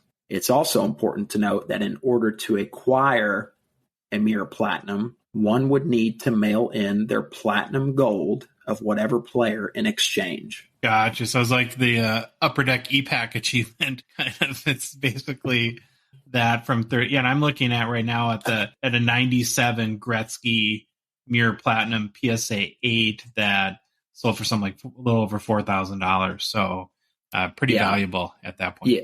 They're stunning cards. There should be, I want to say there was a Steve Yzerman that was on eBay for a while. It may not be on there anymore, but that was one of the better pictures. Again, it's all about the presentation, in my opinion. But when you see these in hand, I mean, you're going to want one. So to conclude 97-98, we will close out again with Upper Deck's releases. Most notable being flagship Upper Deck Series 1 and 2, Upper Deck Black Diamond, Upper Deck Ice, and Upper Deck SPX. This was also an enormous year for UD, and again, they just start to assert their dominance in every which way possible, in my opinion. So for flagship Upper Deck Series 1 and 2, you had 11 insert sets and 1 parallel set in total. I'll touch on the best ones, which would be game jerseys inserted 1 in 2,500 packs, game jersey autographs issued in Series 1 packs, hand numbered to 33 copies. So the game jersey autographs was a 1-card checklist, 1 being in Series 1, 1 being in Series 2. So the Series 1 1-card checklist was the Patrick Waugh game jersey autograph, numbered to 33 copies. And then in Series 2, the game jersey autograph was Wayne Gretzky, numbered to 99 copies. So this is the first year of jersey autograph cards produced for hockey. And I know the Jordan is an iconic card, the first jersey autograph. I'm not quite sure if that was also in 97-98, but I wouldn't be surprised if it were, and they were, rolling out these same, these features at the same time. But that Wayne Gretzky is a monster card. Yeah, we've seen a few sales of these in the past year, and it's upwards of a $20,000 plus card. Yeah, exactly. Other notable inserts from this year when it comes to flagship Upper Deck are the Sixth Sense Wizards, which is another personal favorite of mine. These were issued in Series 2 packs numbered to 100 copies. And then the Specialist Gold Level 2 issued in Series 1, also numbered to 100 copies. And then Game Dated Moments inserted 1 in 1,500 packs that are sort of like Black Diamond brand cards in the sense that it was a thicker card stock with an etched foil. So I know those have stuck with collectors over time. In 97-98 Black Diamond, we see the single, double, triple, and quadruple diamond tiered inserts and parallels yet again. The only new addition in Black Diamond this year is a premium cut vertical and horizontal die cut. So the premium cut quadruple die cut insert pack odds vary depending on the player, but are as high as 1 in 30,000 packs for the likes of Wayne Gretzky. Wow. So I've seen a few of those just during my experience. With I'm just looking too while you're talking at going back to the series, I think you said Series 1, Patrick Waugh, Jersey Auto, game used Jersey Auto. I can only find one sale ever in Card Ladder for that. It's numbered out at 33. And that was in 2014, so that card must be really tough to come by. Let me guess. I'm gonna guess. You said 2014? Yep. And it was graded. It's a BGS 8.59. I'm going to say $350. Oh, you're good, Frank. It's $324. Okay. That's awesome. I'm guessing it'd be a little bit more today. It would be a lot more. Yeah. I would say 5X, I would say, is probably pretty accurate. But, again, who knows? I mean, I got to think, though, that's part of the challenge almost with a lot of these cards is, let's say you had a Patrick Waugh and you wanted to sell it. What's your confidence that whether you go with any auction house or you put it on eBay or you just try to privately sell it, that enough collectors understand how significant that card really is? That's a fantastic point. And I know through conversations with other collectors, I've kind of said the same thing. Sometimes too rare can be a bad thing and kind of come back to bite you.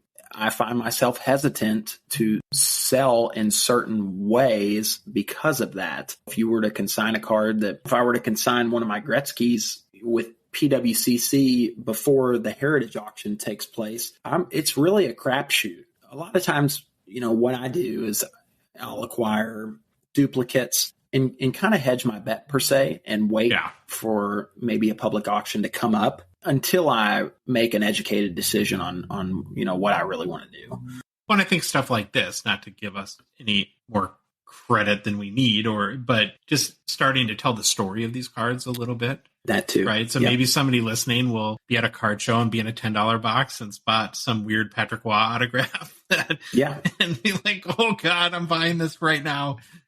Seriously. And I'll touch on that here in a little while. It's just the unknown presents some great opportunities as well, like you said. With 97-98 Upper Deck Ice, we see Champions 2 die cuts that are serial numbered to 100 copies. These display a large portrait of the player that, again, pops only when illuminated on the bottom side of the card. It's another good option, very affordable. I want to say I sold the Gretzky out of 100, which is the best card in the checklist, for somewhere around $300. At the Burbank show. Lastly, with 97-98 Upper Deck SPX, we see a 50-card checklist featuring hollow foil die cuts with 8 total insert sets. The most notable inserts from this product were the Duo View autographs, which were hand serial numbered to 100 copies, and then the Grand Finales, short printed to 50 copies. I unfortunately don't have pack odds for either insert as they were not listed on the packaging that year, but Grand Finales have emerged as one of the more popular and rare inserts as they have crossover appeal in other sports from that year with basketball, football, and baseball. Are surface issues kind of the bigger when you kind of come across those, because they have that basically almost looks like the whole front is almost sort of a hologram or foil on the card, or is it the edges and the die cuts? That's another good question. I wouldn't say that I typically see surface flaws with the Grand Finales, but rather crimped edges on the back, just since it's a pretty complex die cut, if you will. It's normal, and I'm sure it happened just during production. Sure. But you really have to pay attention to these and do your due diligence with the Grand Finales when you come across these at a show or online, as the difference between the base cards, silver, gold, and Grand Finale parallels of the base cards are extremely subtle. For example, if you were to hold a gold right next to a Grand Finale, the only difference is that the hologram is a different shade or tint. So on the gold parallel of the Wayne Gretzky base card, the left side of the card is going to feature a gold foil, but the right side of the card is going to be a silver hologram. And again, we're talking the gold parallel of the base card. So when it comes to the Grand Finale, literally the only difference between the two, it's got the same gold foil on the left, but the tint of the hologram on the right is gold. And it is very hard to tell the difference, let me tell you. And there's no marking on the card or anything like that would give you any indication whatsoever? No, not that I'm aware of. I got a stack of them right here. No, there's nothing on the back of the card that signifies that it's a Grand Finale or that it's any of the parallels below it.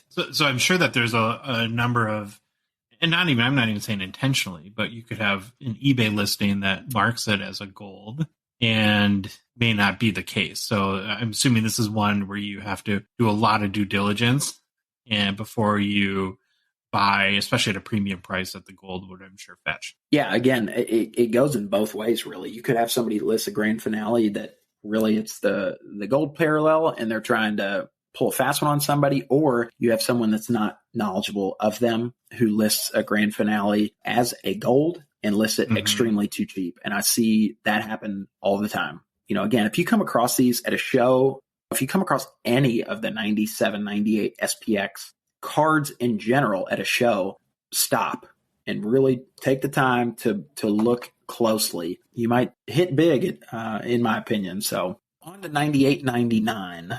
Any questions, I guess, before we move on? No, I guess I do. So if you had to describe just really briefly, when you go from 96, which you said compared to the first half of the decade was a big step forward, how would you describe the step forward from 96 to 97 as far as just the types of cards, variation, creativity, technology used, all that sort of stuff? Yeah, I think we see major strides with both. Obviously, you see more companies, like I mentioned at first, prioritize lower serial numbered inserts. And again, I'd like to think that Upper Deck really drove that competition. But, again, with the technologies and the designs we see from Upper Deck in 96, 97 with, some acetate cards, hidden qualities, film, hollow foil, that kind of thing, we see that in 97, 98 with Pinnacle Totally Certified. They roll out the Mirror Platinums. They're just gorgeous cards.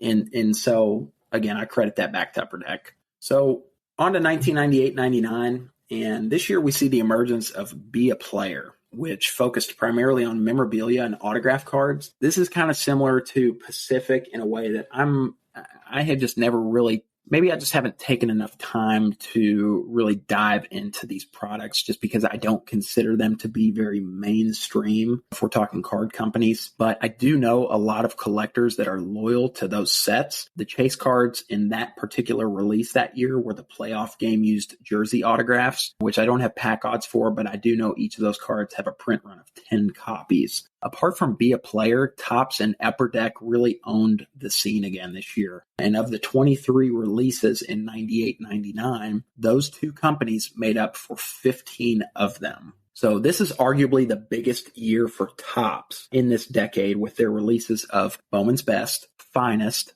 OPC Chrome, Flagship Topps, and Gold Label. In 98-99 Bowman's Best, we see a total of 12 insert sets and 2 parallel sets. The most notable being the base atomic refractors inserted 1 in 52 packs, serial numbered to 100 copies, as well as the mirror image fusion atomic refractors inserted 1 in 1,500 packs, numbered to 25 copies. So the regular atomics were parallel to the base set, and the mirror image fusion were an insert dual-sided die-cut card featuring 2 players. Both of these inserts are simply stunning cards with a stained glass refractor finish. And I'm sure that you guys have seen plenty of these at this point. Yeah. And for any of the listeners, please look these up because this is near the top of the ladder. At least personally, the base atomics are my favorite because on some of the mirror image fusion atomics that feature 2 players, the combinations are a little odd in my opinion. I can't remember who's on the back of the Wayne Gretzky. I think it's, oh goodness, I got to know. It's a player for the New Jersey Devils, but it doesn't really make sense in my opinion. Well, what I found is that this is where I think even collectors with tertiary knowledge of 90s inserts, like Bowman's Best, is where you kind of get a lot of really, really positive response from people. Like in our Discord server, if somebody posts one of those cards, everyone goes bananas for it. And they just have such great appeal. And, I think people are really attracted to that brand. And I'm kind of curious that given that observation that I've had, have you found that too, that if you're setting up at a show that people kind of that's one of the cards that people kind of gravitate to are those Bowman Best from 98? Yeah. So that was the first card that I sold in Burbank. I've owned, 4 or 5 copies of the Gretzky base atomic out of 100 at this point. PSA 10 is the first card that I sold. I will say I somewhat regret that, but at the same time, it was going to pretty big time dealer that was kind of trying to get his feet wet into 90s hockey. So thankfully I have a couple more sitting right next to me, which made it a little easier to part with that one. But, I kind of saw it as a good way to hopefully just expand interest. But 100%. Yeah, like you said, Josh, most of the time, regardless of the player, that's an easy attention grabber. So also featured in 98-99 Bowman's Best were autographed atomic refractors that were inserted 1 in 1,500 packs. These are not serial numbered. And I will say, Wayne Gretzky does not have an autographed version of the atomic. Yager does. I don't know who else important is missing out. I guess I should know this, but I guess Gretzky may have had an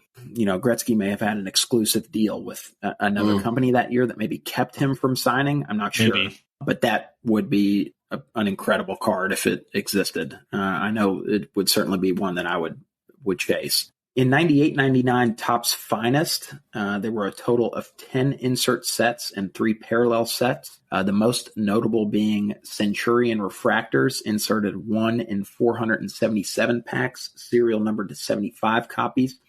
Double-sided Mystery Refractors, you got to check these out. Inserted 1 in 144 packs. Again, this is my personal favorite from Topps Finest that year. And then Red Lighters Refractors, inserted 1 in 72 packs. So the double-sided Mystery Refractors is just a fantastic checklist. The best card in that checklist, in my opinion, is the dual-sided Mystery Refractor with Wayne Gretzky and Jaromir Jagr. Oh, wow. And that was, again, one of many cards that sold on day one in Burbank. Yeah, well, while you were talking, I was just looking up. So not too long ago, in December of 2021, so right, a couple years ago, a Jagr 98 Bowman's Best on-card auto sold for $160. Yeah, I can tell you right now it would probably close at around, I don't know, $1,500 to $2,000. So, I mean, just insane multipliers right now, on some of these cards. But is there any way we can go back like 5 years and have this conversation privately? Yeah, right. I know. Trust me, I wish. I find it cool because I really do think that it's still an undervalued sector. The last thing I want to do on this podcast is make it look like I'm pumping stuff. I mean, that is the absolute last thing I want to do. But it's simply how I feel when you look at what the value is of so many other cards in our hobby compared to rare cards from the 1990s, regardless of what sport we're talking about. It's just, I think for so long, the decade was labeled as trash, right? That's what everyone equated because of the junk wax era, right? Sure. From, I don't even know the specific dates, but it was like 88 through 93 or something like that, or whatever it is, that everyone just equated the entirety of the 90s as a, forgettable era in the hobby. And now in the last couple of years, right, we're like, God, these Bowman refractors are pretty cool. Yeah. And it's like, wait a minute, there's 3,000 Kaprizov Young Guns, and here's a Jaromir Jagr who has auto out of, 100 for $150. It's like, exactly. Yeah. What? Thank you for that example, because everybody needs to hear it. Trust me, your atomic Wayne Gretzky will be worth a lot more than your Kirill Kaprizov Young Guns High Gloss in 20 years. I promise. Would you say only an idiot would buy a Kaprizov Young Gun PSA 10? I just say it because Troy bought one on the market for $750. See, I figured you were heading in that direction. Just trying to set him up. I'm not gonna. Oh, you can say what you want. I've said it enough on our show. I'm a moron. No, I think it kind of just goes back to what your desire is. Sure. Again, what your collecting interest or philosophy is. Going way back to the beginning, what I was talking about, 90s really just catered towards my desires of avoiding huge shifts in the market, especially in the downward direction. Yeah. And you are not going to find those huge shifts with a lot of the cards that I am talking about. So, of course, you may see them in the upward direction, but you're certainly not going to see them in the downward direction anytime soon, in my opinion, just because there's not that many sales to go around. In 98-99 in OPC Chrome, we see Blast from the Past Refractors, which are a chrome refractor reprint of iconic OPC rookies from over the years, featuring the likes of Wayne Gretzky, Gordie Howe, and a few others.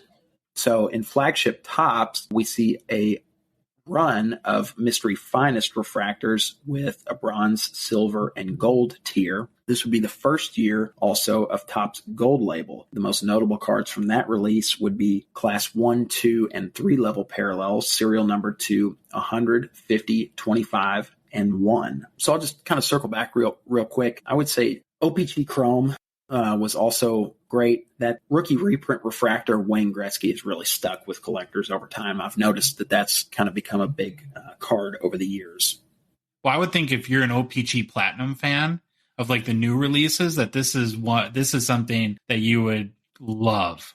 Yeah, that's a great comparison. And then to continue on with 98-99, so the most notable releases from Upper Deck were SP Authentic, Upper Deck Choice, Flagship Upper Deck Series 1 and 2, and Black Diamond. It's important to note that Upper Deck implemented a theme for their products this year, and this was considered the year of the Great One to honor Wayne Gretzky as he would retire in 1999. In multiple products, we see Year of the Great One inserts, memorabilia, and autograph cards. Apart from those, SP Authentic would roll out Sign of the Times gold parallel autographs, serial numbered to 25 copies. Upper Deck Choice featured StarQuest blue, green, red, and most importantly, gold inserts numbered to 100 copies. These are similar to grand finales in the sense that they have crossover appeal to other sports from that year in baseball, basketball, and football. No pack odds were given on the StarQuest golds. So we'll sit here for a second because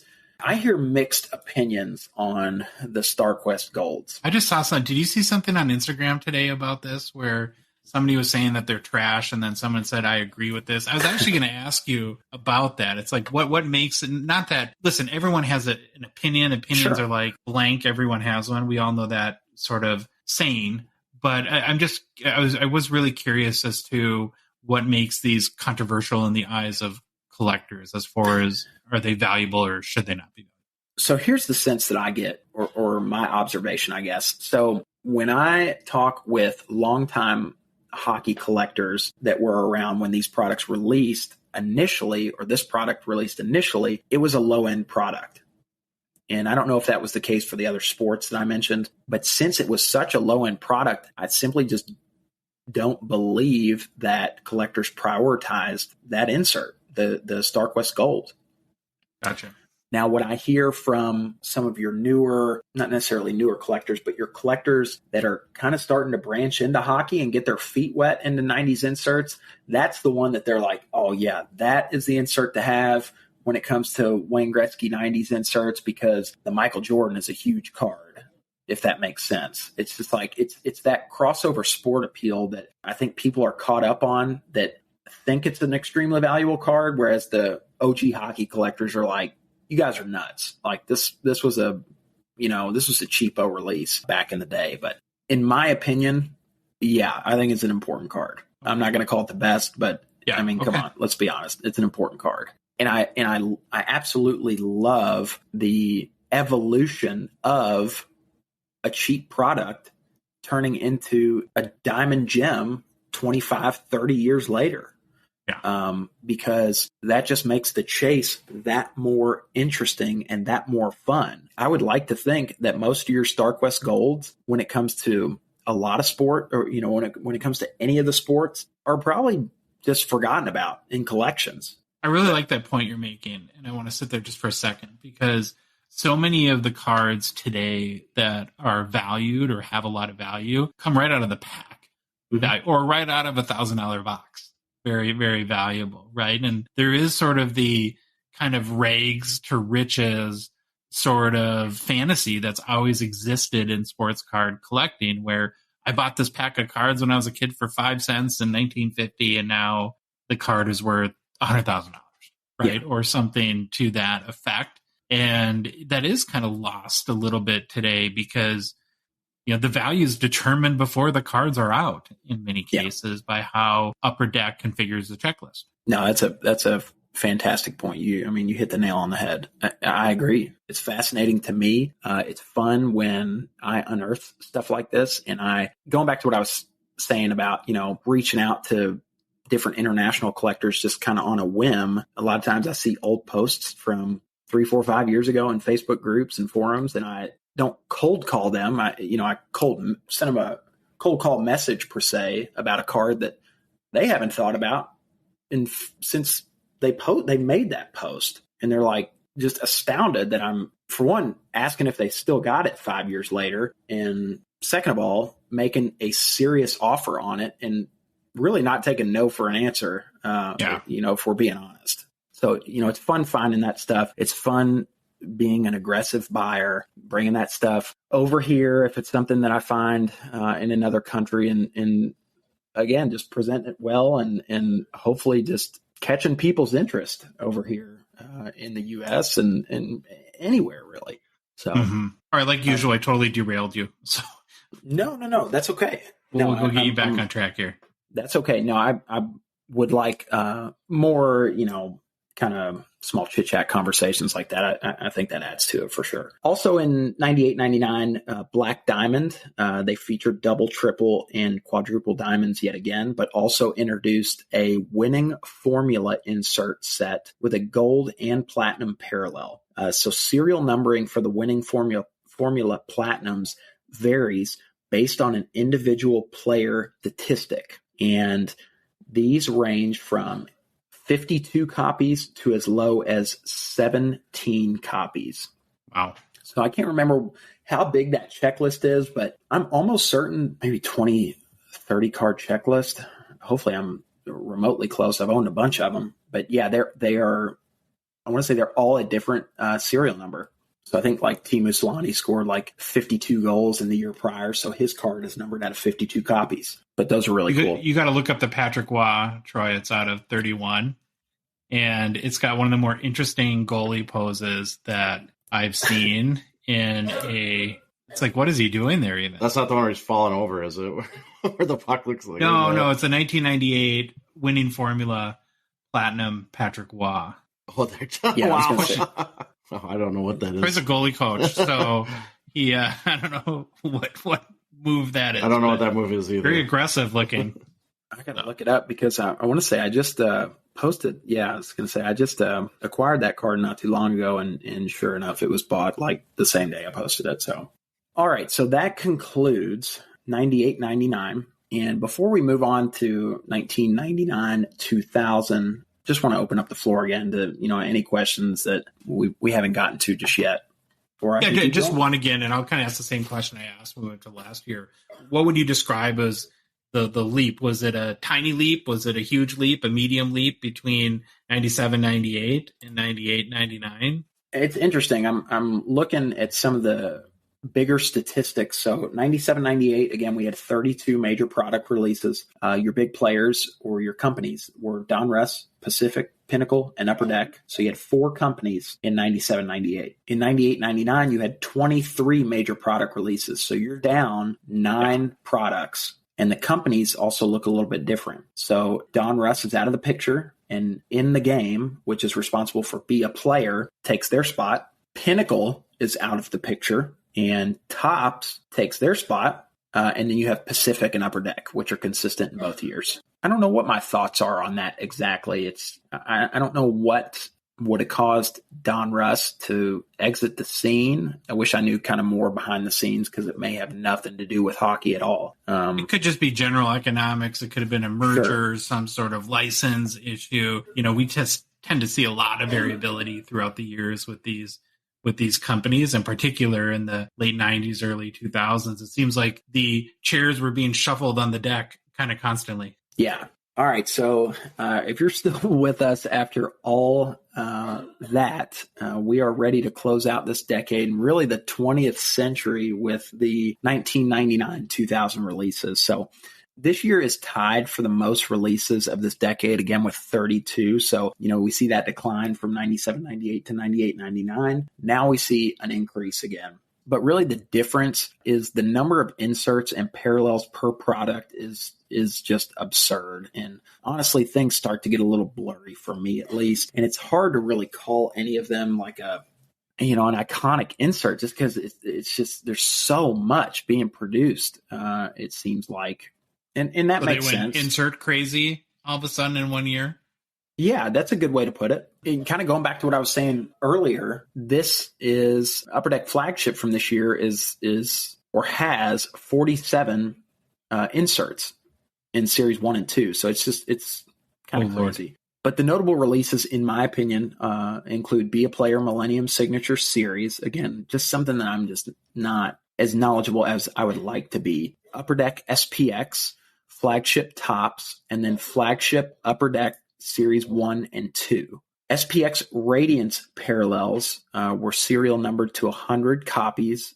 This is one that you definitely want to check out. Those feature a blue chrome checkerboard design, And the checklist isn't as great as Gretzky and Lemieux are missing, but you've still got Patrick Waugh, Jaromir Jagr. And then Flagship Tops that year features a 20-card Stanley Cup Heroes die-cut insert set and also a 6-card checklist with an autograph version that does feature Mario Lemieux. I would assume that both of you guys have seen some of these before, kind of also in the shape of Stanley Cup. Then lastly, Flagship Upper Deck, again, features 47 insert sets across Series 1 and 2 and 2 parallel sets. So pretty crazy, right? But notable insert sets from Upper Deck that year are the Fantastic Finishers, Gretzky Game Jersey Autographs, and Marquee Attractions. It's important to note that for the majority of these different insert sets in Series 1 and 2, Upper Deck features a Quantum Silver parallel, serial numbered to 100 copies, and a Quantum Gold parallel, which were one of ones. So those were really the chase cards in Upper Deck Series 1 and 2 that year, were any of the Quantum Silvers and, of course, the Quantum Golds to 1. Who would have been the kind of the biggest name on the checklist for that 101 Quantum Gold? I'm not good with rookies from these years. So going back to, when you brought so probably like a Jagr or Hall or Yzerman or something like that. Yeah, when it comes to cards that I focus on, definitely Jagr, Patrick Waugh, Steve Yzerman, guys like that. So, gentlemen, that's all I've got for you all tonight. I know it was a lot of information. Again, we're going to do Frank's top 5 because now I've exactly. Time for the top 5. I'm most certain that I will have a lot of people that disagree with me, but again, this is just my top 5. So these are Frank's top 5. Yeah. So trust me, I'd love to hear everyone out there listening follow up with me and let me know what you like, and we can share some good conversation. So, but honorable mention. So there's one honorable mention, and that would be the 1998-99 Upper Deck Choice StarQuest Golds numbered to 100. And then at the 5 spot, we've got 1997-98 Pinnacle, Team Pinnacle Mirrors. So this is, again, going back to what I was talking about earlier, very sneaky insert set that I am dying to know more about. So, Hey, if you're out there listening and you worked for Pinnacle, please just follow up with me because I have a ton of questions about these. In the 4 spot, we've got 1998-99 Bowman's Best Atomic Refractors numbered to 100. And let me specify, these are just the base atomics. The Mirror Image Fusion Atomic Refractors out of 25. Those are fantastic as well. But like I said, the dual-sided card and the combination of players just doesn't really do it for me. So I'd rather have the Wayne Gretzky standalone atomic. In the 3 spot, the 97-98 Upper Deck SPX Grand Finales, short printed to 50. And then in the 2 spot, 1997-98 Pinnacle Totally Certified Mirror Platinums, numbered to 25 and 30. Even though that's in the 2 spot, that is probably the most aesthetically pleasing and best looking card from this decade. And then in the number 1 spot, as most of you probably could have guessed, is the 1996-97 Upper Deck Black Diamond Run for the Cup, numbered to 100. I just think that this is the end-all, be-all, and through all of my encounters with diehard collectors, this is one of the hardest cards to pry from someone else's collection, if you will. So, no, those are pretty, and it's funny, as we've been going along, I've been looking up all these, and man, there's some amazing sets within there. What an amazing amount of information. And boy, it's just, and I think that's one of the amazing things about this hobby is that just when you learn something, there's a whole other avenue that you can go down and explore. And, I think that, Troy, you could probably speak to this too. When we had Jeremy Lee, who did the 1951 through 1963 Parkhurst run, we knew very little about that era, and it got us very interested in it. And I think what you've done, at least for me, and I'll let Troy speak in a minute, is got me pretty excited about just learning more about these eras and sets. And I think I keep coming back to, I really love that what you had mentioned, and really until recently, but especially at the time these came out, nothing was worth $10,000, right? So these were all cheap at one point, and accessible. I think that's a key word to everybody, right? Where there's going to be Connor Bedard cards that come out next year that are going to be accessible to very few people,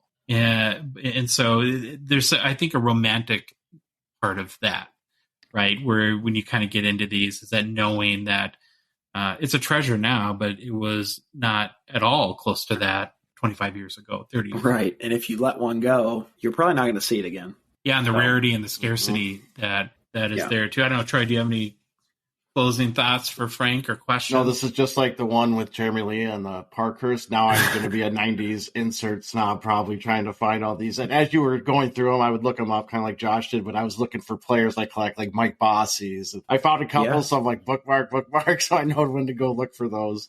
Yeah, because I really didn't know a lot about 90s hockey inserts, especially late 90s hockey inserts. So this was absolutely fantastic, and I just want to say thank you for taking the time out of your schedule to do this. I think people are going to get so much information from this. It's going to be awesome. It is a huge commitment to do one of these, and so we really appreciate everything that you've done. And I want to say again, and I'll let you plug anything else that you need to. That it's and I'm looking it up really fast. It's Porco, PORCO _ sports cards Instagram. Is that probably the main place for people to get in touch with you, or are there other avenues that you that people can reach out or follow or buy your stuff? No, yeah, I would say Instagram would be number one. Obviously, I do a lot on Facebook too, and you can just find me as Frank Porco on Facebook. A little bit on eBay, but you know how eBay is. So, But no, Josh and Troy, I cannot thank you guys enough again for inviting me to contribute to these master classes and hopefully make your platform even better. I appreciate what you guys are doing, especially the Hockey 101. I think it is so extremely important. You know, again, this is something that I have been so passionate about since I was 5 or 6 years old, and I don't know a world without it. So, you know, if I can hopefully spark some interest in, you know, even one young collector that's out there listening, that makes all of this worthwhile to me. So thank you guys again for giving me that opportunity. All right, Frank. Well, thank you again, and we'll talk soon. That sounds fantastic. See you guys.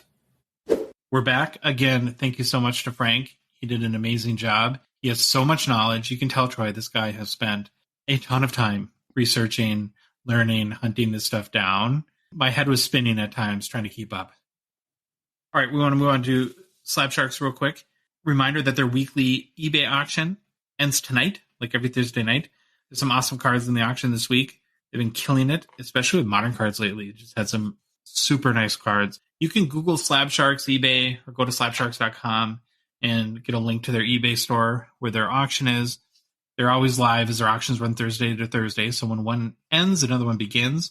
And if you're a Canadian card collector that's looking to cash out on any of your cards, but don't love the hassle of selling them on eBay, especially in the U.S. market, they are a great, or especially selling them to the U.S. market. Slab Sharks is a great consignment option. You can get more info again on their website at slabsharks.com. Well, when we started today, Troy, new product releases, there wasn't much going on. And then about 2:30 our time, we got a giant curveball. So before we get into Series 2, I'll just say that 2021 SPX is still slated to release, I think, next Wednesday. Troy did a really nice breakdown on our last show of that checklist, which you should go back and check out if you haven't heard it yet. So yeah, we'll look forward to seeing what SPX is all about next week. But like I said, the 2022-23 Upper Deck Series 2, UD2, all the cool kids call it, checklist dropped today. I wonder if Billy or Tony did this as a joke to us, knowing that we were recording a masterclass today and had us scrambling at the last minute to kind of figure this out and incorporate it into the show so we could make sure we covered our bases there. It looks like there will be no Spring Expo release now, Troy. As that kind of bums me out too. As much as I don't want any delays, I like when these come out tied into the expo. It just makes it fun. We'll do a deeper dive, I think, on the entire checklist on Monday's show, but there are some highlights we need to talk about, in particular with the Young Guns checklist. So, Troy, I think it's time for you to empty your 401k because your guy Bowie is getting a Young Guns, Troy. All I'm going to say, what's the first thing you mentioned? What's the first card you brought up? Bowie. Yeah, Bowie Young Guns, baby. You going to go after all 10 high gloss, you think? Or is that your goal? That's crazy. I would love to get one. Just the regular Bowie will be fine. I just want to know Gritty's got to be more. Like, Gritty's got to have a higher all time because Bowie's Seattle. And Bowie's not as deranged as Gritty. I think Gritty's really deranged. Well, they have the two versions of Gritty that I think are a little bit confusing. Yeah, because there was like that promotional one, and then hopefully there'll be a little more straightforward Bowie. But so you're a fan of this? You're happy about it? Oh, I love it. I love that they do mascot Young Guns. And only the crazy mascots. Like, it's only Gritty and Bowie. Like, I don't want a Nordy Young Guns. Nordy's dumb. Yeah, Nordy's too vanilla. I think he's a cross between a bear and a fox. Yeah, who knows what he is? I just saw that on the back of like one of those MVP mascot cards that I gave my nephew. So kind of weird there. Okay, on the Young Guns checklist, there's 50 players, as we would expect. So I'm going to run through some of the notable players and want to kind of get your feedback on them, Troy. So the first one, card 451, getting the primo Young Gun pole position, as we'll call it. Your guy, Juraj Slavkovsky. Stinks that he was injured and has missed the kind of second half of the season. Was pretty up and down before that, but he's super young. He's like 18, right, when he started playing. Yeah. So I don't know. Does this do anything for you? I don't know. I think it'll be. But I am interested to see what the pricing does because I do think he'll be chased. Plus, he's with Montreal, but being how his season's kind of gone, I'm not sure where it will kind of settle at. I think the Montreal factor is pretty big there. If he was on the Predators or the Jets or something like that, I'm not sure the chase would be there, but because he was drafted so high, he's still super young, and on the Canadiens, he'll probably be chased. The next one to me is the big one, Wyatt Johnston, card 459. Another super young guy, 19 years old only. Already crossed 20 goals. I think he has 21 or something like that. I think he'll be the most chased or have the highest values out of the gate and might even have the biggest upside in the whole release. What are your thoughts on Wyatt Johnston?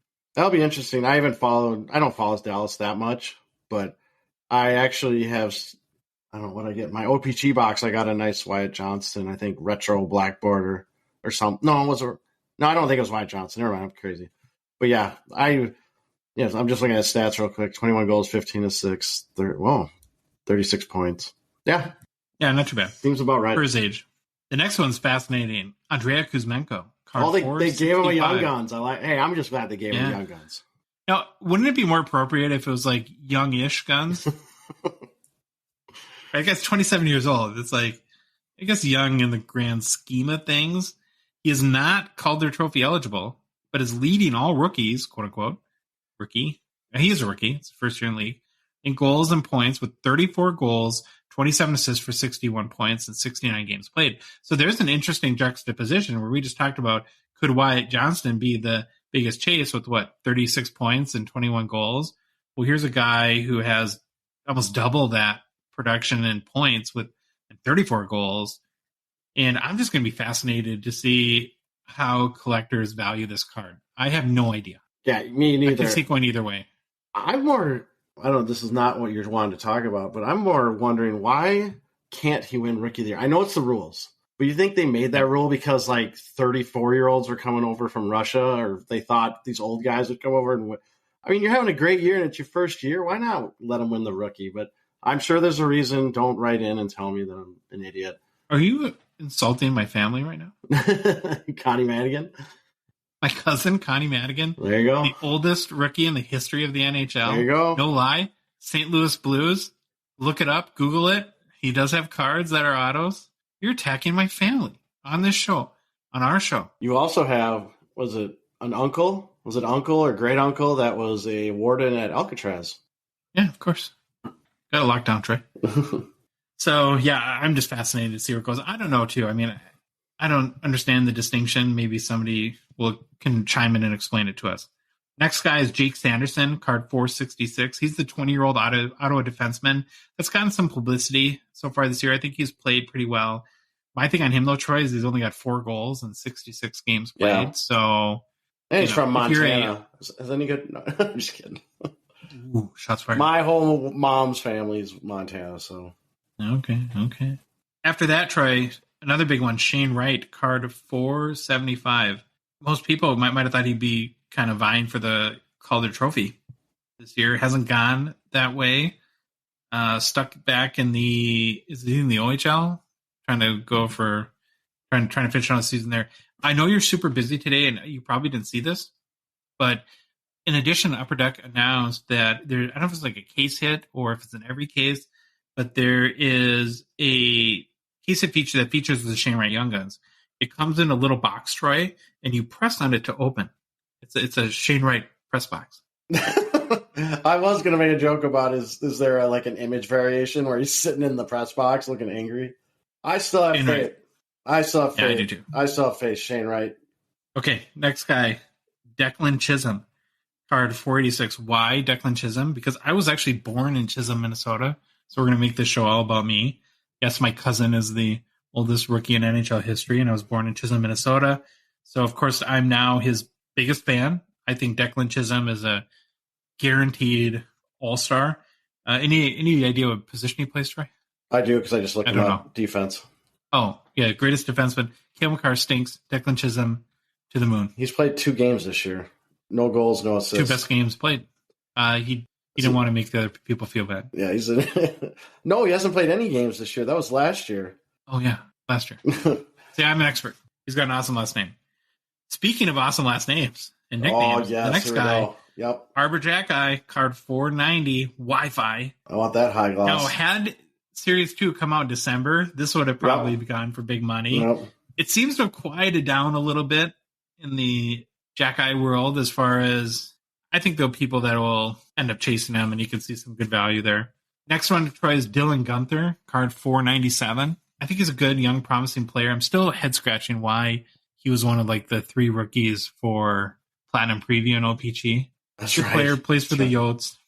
I don't know how that balances out, but yeah, Dylan Gunther. Then, of course, your favorite mascot, your favorite deranged mascot, Bowie, coming card 499. I think it'll be a pretty big chase. And finally, Troy, the Young Guns checklist, Juraj Slavkovsky and Shane Wright. I'm not anticipating any records being set with that one. Boy, this maybe down the road. Yeah. So you got an injured guy, a pretty good guy that we like, Wyatt Johnson, an old guy, and then press box guy, and some other names. I don't know. What do you think about this checklist? It kind of, I mean, they do it that they work with what they have. Just, I wish the season could have went a little better for like Slavkovsky but I think, well, even Series 1, who's that's true, blowing the doors off nobody. Yeah. One of my initial reactions to this checklist is, who did they save for extended? Good point. I can't think of anyone. Can you? Oh, don't ask. I can never think of any people. I don't know. Our Discord. Ask our Discord. They'll know in 4 seconds. So those are kind of the biggest names, or some of the more notable names from the Young Guns checklist. Like I said, we'll do a deeper dive into like the inserts and stuff like that on Monday's show, but wanted to make sure that we at least got the information out. I think probably like us, Troy, everyone looks at the Young Guns checklist first when any flagship series is released. Move on to our listener mailbag. We're going to start with the Gong Show Discord. Well, actually, thank you everyone for asking your questions and participating. One of our favorite things to do is answer mailbag questions. And again, we'll start with Gong Show Discord. Thaddeus Stewart, can you talk to someone about speeding up the release date for OPG Platinum? Well, Thaddeus, it's done. It's up to us. We settled it. It now comes out on your birthday every year. How you like that? I'm just kidding. I wish we had that type of influence, have any input when that comes out. But his question did get me thinking, though, Troy, about the 2021 Platinum release. And I think it actually might be a good buying opportunity when it comes out in the next month or so, which would probably be my best guess because of the Caulfield injury. If you're a Caulfield fan or believer, his prices should be down, right, as he hasn't played in forever and he won't play the rest of this season. And I think there's going to be some relative deals on his singles versus had he kept playing and kept producing. So you're going to have to make the assumption, of course, that he'll come back just as good or better than ever.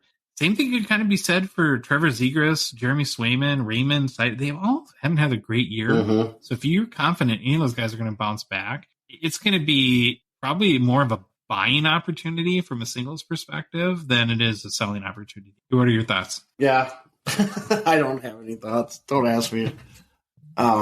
Thank you for your contribution. Yes. Instagram, Olympus Mons Cards. Question about market expectations for Bedard Young Guns coming up in 2023-24 UD1. Do you think this card will provide a boost to the Young Guns market overall? It seems like generational players such as Crosby, Ovi, McDavid, and Bedard come along and and reset the young guns market. I do think there could be a Bedard effect on the market. I hope that's the case. I hope it's a positive effect. In theory, I guess if he is as good as advertised, he should bring in more collectors into the hobby and just put more focus on hockey cards in general.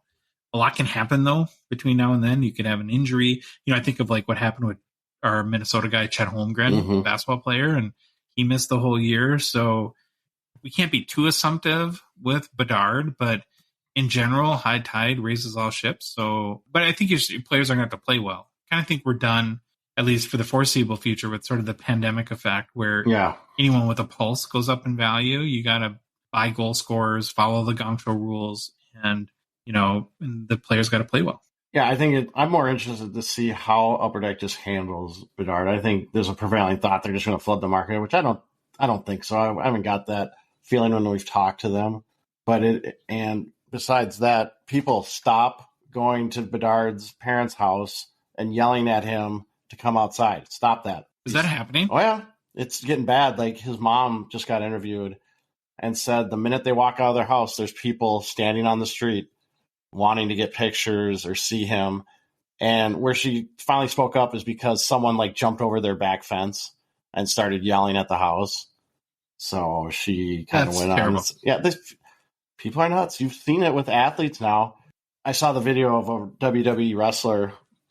Like people just run up to them in the airport trying to get them to sign 1,000 things. And it's like... And they're really aggressive too. They're not even like polite about it. No, they're aggressive. They'll call them names. Yep, they'll call them names. They'll tell them how mean they are. It's pretty nuts. And then there's that video of Mike Trout.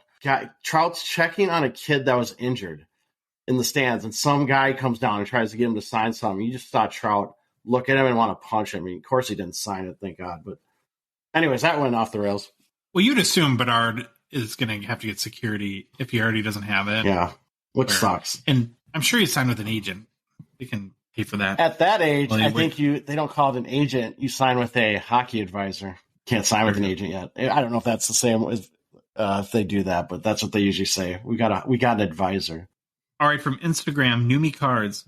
Can you talk about how prices fluctuate leading up to and in the playoffs? I think it's actually a pretty good question. So as we're, a few weeks away or a dozen games away from the playoffs, I think what we're going to start to see is that players that are on teams that are going to make the playoffs and they're playing well, you're going to start to see their values go up. Players that are going to miss the playoffs, we're going to start to see their values go down because they're not going to be real relevant here in a month or so when the playoffs are in full swing. And then during the playoffs, if the player's team goes deep or the particular player plays super well, you're going to see a short-term spike. But I really want to emphasize the word short-term or short-term there. That even last year when we saw after the Stanley Cup, Makar and McKinnon cards go way up by that off-season dip, right, in mid-July where we typically see that, they were back down. So if you want to capitalize and you're in a selling mindset, you got to be ready to sell because those spikes are short-term and short-lived. Be ready to sell. Be thinking ahead. Have it already listed, ready to fire. Have a selling strategy because before you know it, the values will start to slide again. Anything to add to that, Troy? I agree with that 100%.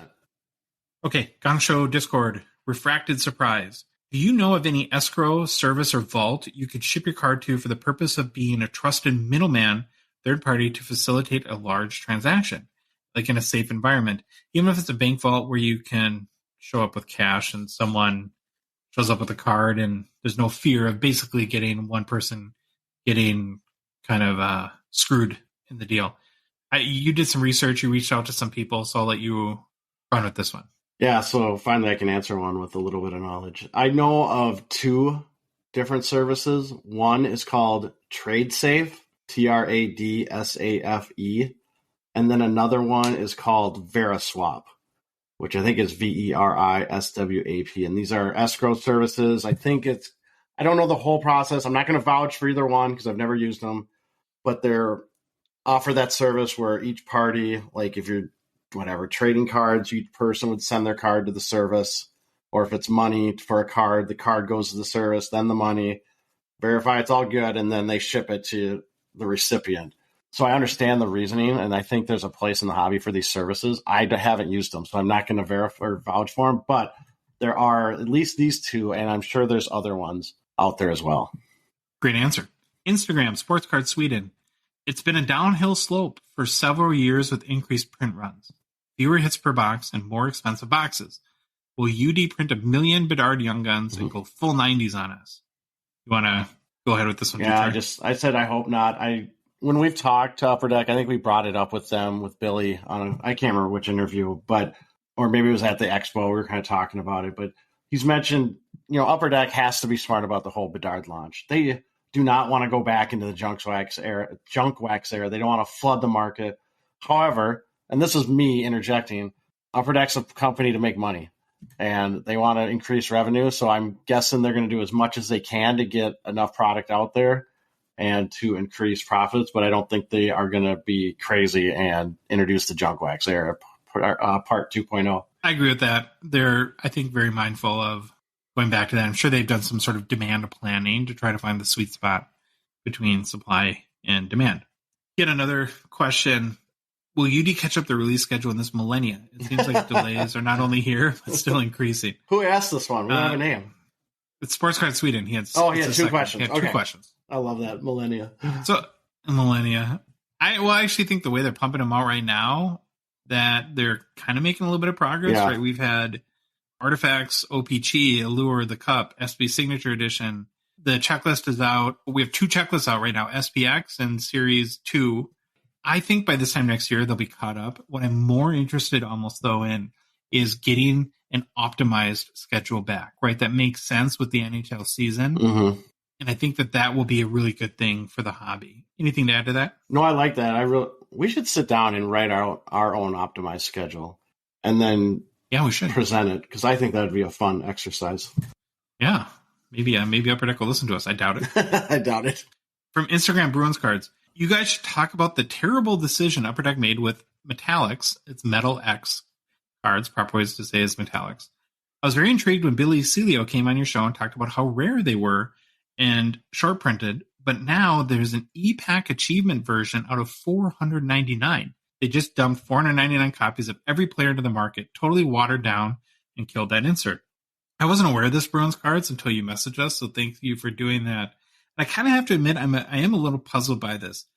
I'm not really concerned, Troy, that there is an achievement parallel through e-pack, but the out of 499 does seem like a lot to me. It kind of creates a perception that there's now a ton of the quote-unquote regular inserts in the hobby boxes. And I don't know. Were the regular Metal X, or what are we supposed to call them? Metallics. The Metallics. So the ones that were in the packs, in the hobby boxes, were those numbered? Not numbered. Not numbered. No. Gotcha. I think their pack odds were like 1 in 70 or something like that. So not like ridiculous. But as Billy said, there's a bigger checklist. Mm-hmm.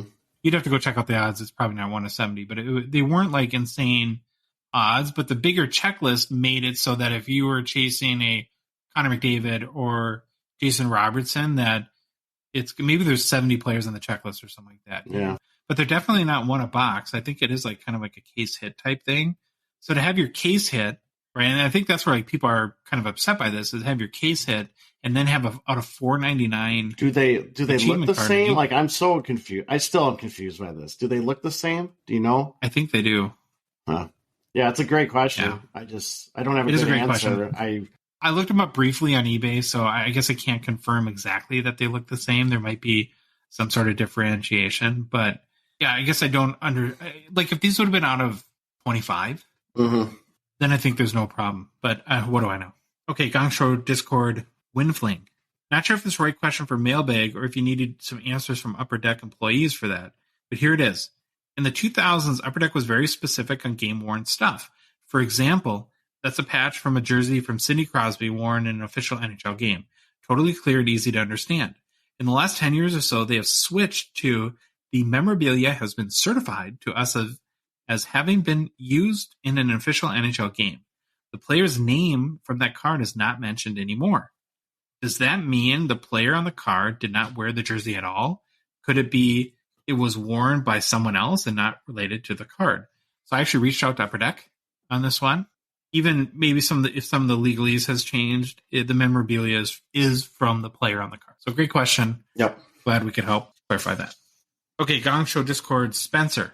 Last night I made a beer run ahead of the Sharks-Oilers game and found myself selecting an appropriately hockey-themed brew for the evening.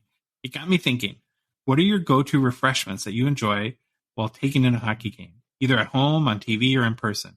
Doesn't have to be alcoholic. Y'all are putting on a family-friendly show after all. All right, Troy, so what's your go-to refreshments when watching Marc-Andre Fleury flop all over it? I put pop and Arnie Palmer or water. And Arnie Palmer's half iced tea, half lemonade, no alcohol. I don't really drink alcohol when I'm not at a bar, so. I'm a Jameson guy, so Jameson baby all the way. Next question, Instagram, half empty cards. Is there a hockey market bubble? I don't think so. I don't foresee one coming. To me, Troy, a bubble means that there is like a big or rapid value inflation to the point where it bursts, right? Where the market can't contain itself anymore. We might be seeing that right now with basketball and football. If you look at like down 30, 40% over the last, 6 months or a year or something like that.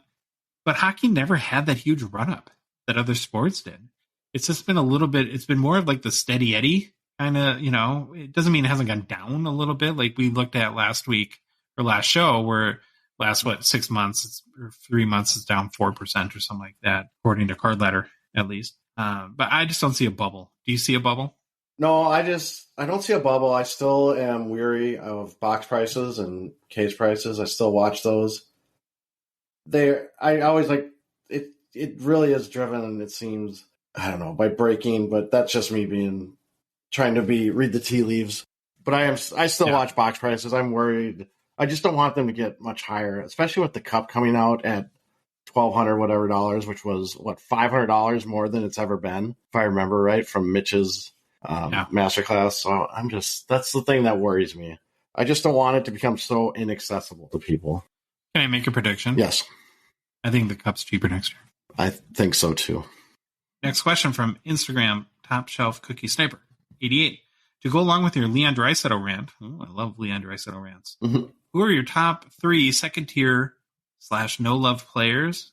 These are guys like Leon. We can call it the Leon list. There we go. Like that. So mine would be the get no love or not enough love or need more love would be Pasternak, or this guy said his are Pasternak, Andreas Svechnikov, and Elias Pettersson. Mine would be Pasta, Mikko Rantanen, and Steven Stamkos are probably mine. Do you have a list of 3? Stamkos for sure. I don't know who my third would be. You have a list of 2. All right, Instagram, it's freaking Pauly. It's freaking Pauly. With the hockey trending towards overproduction again, possibly ruining card values long term again, should Upper Deck consider scaling back the availability of cards on ePack? I would not want them to do that. We've heard from so many people. We've got like a couple guys in our Discord server too that are not from like Toronto. Like one guy's from New Zealand, right? Where it's really hard for them to get cards. And without ePack, I'm not sure how they would be able to participate.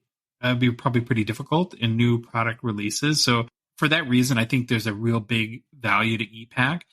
From what I understand too, and I could be wrong, but that the way it works is that they create a certain amount of product and then allocate some percentage to ePack. And so I think that if you wanted to reduce print runs, you just, if that's the case, decrease the overall production of the product, and then by proxy, less would go to ePack. Yeah. But do you have thoughts on this? I actually have become a big fan of ePack lately. It's very easy, and like I said, I think last show, sometimes the prices are better than the hobby retailer online or your LCS. So if you go out there and just check pricing, sometimes you can get good deals. So I actually have been a big fan of ePack lately, but I understand where this question is coming from.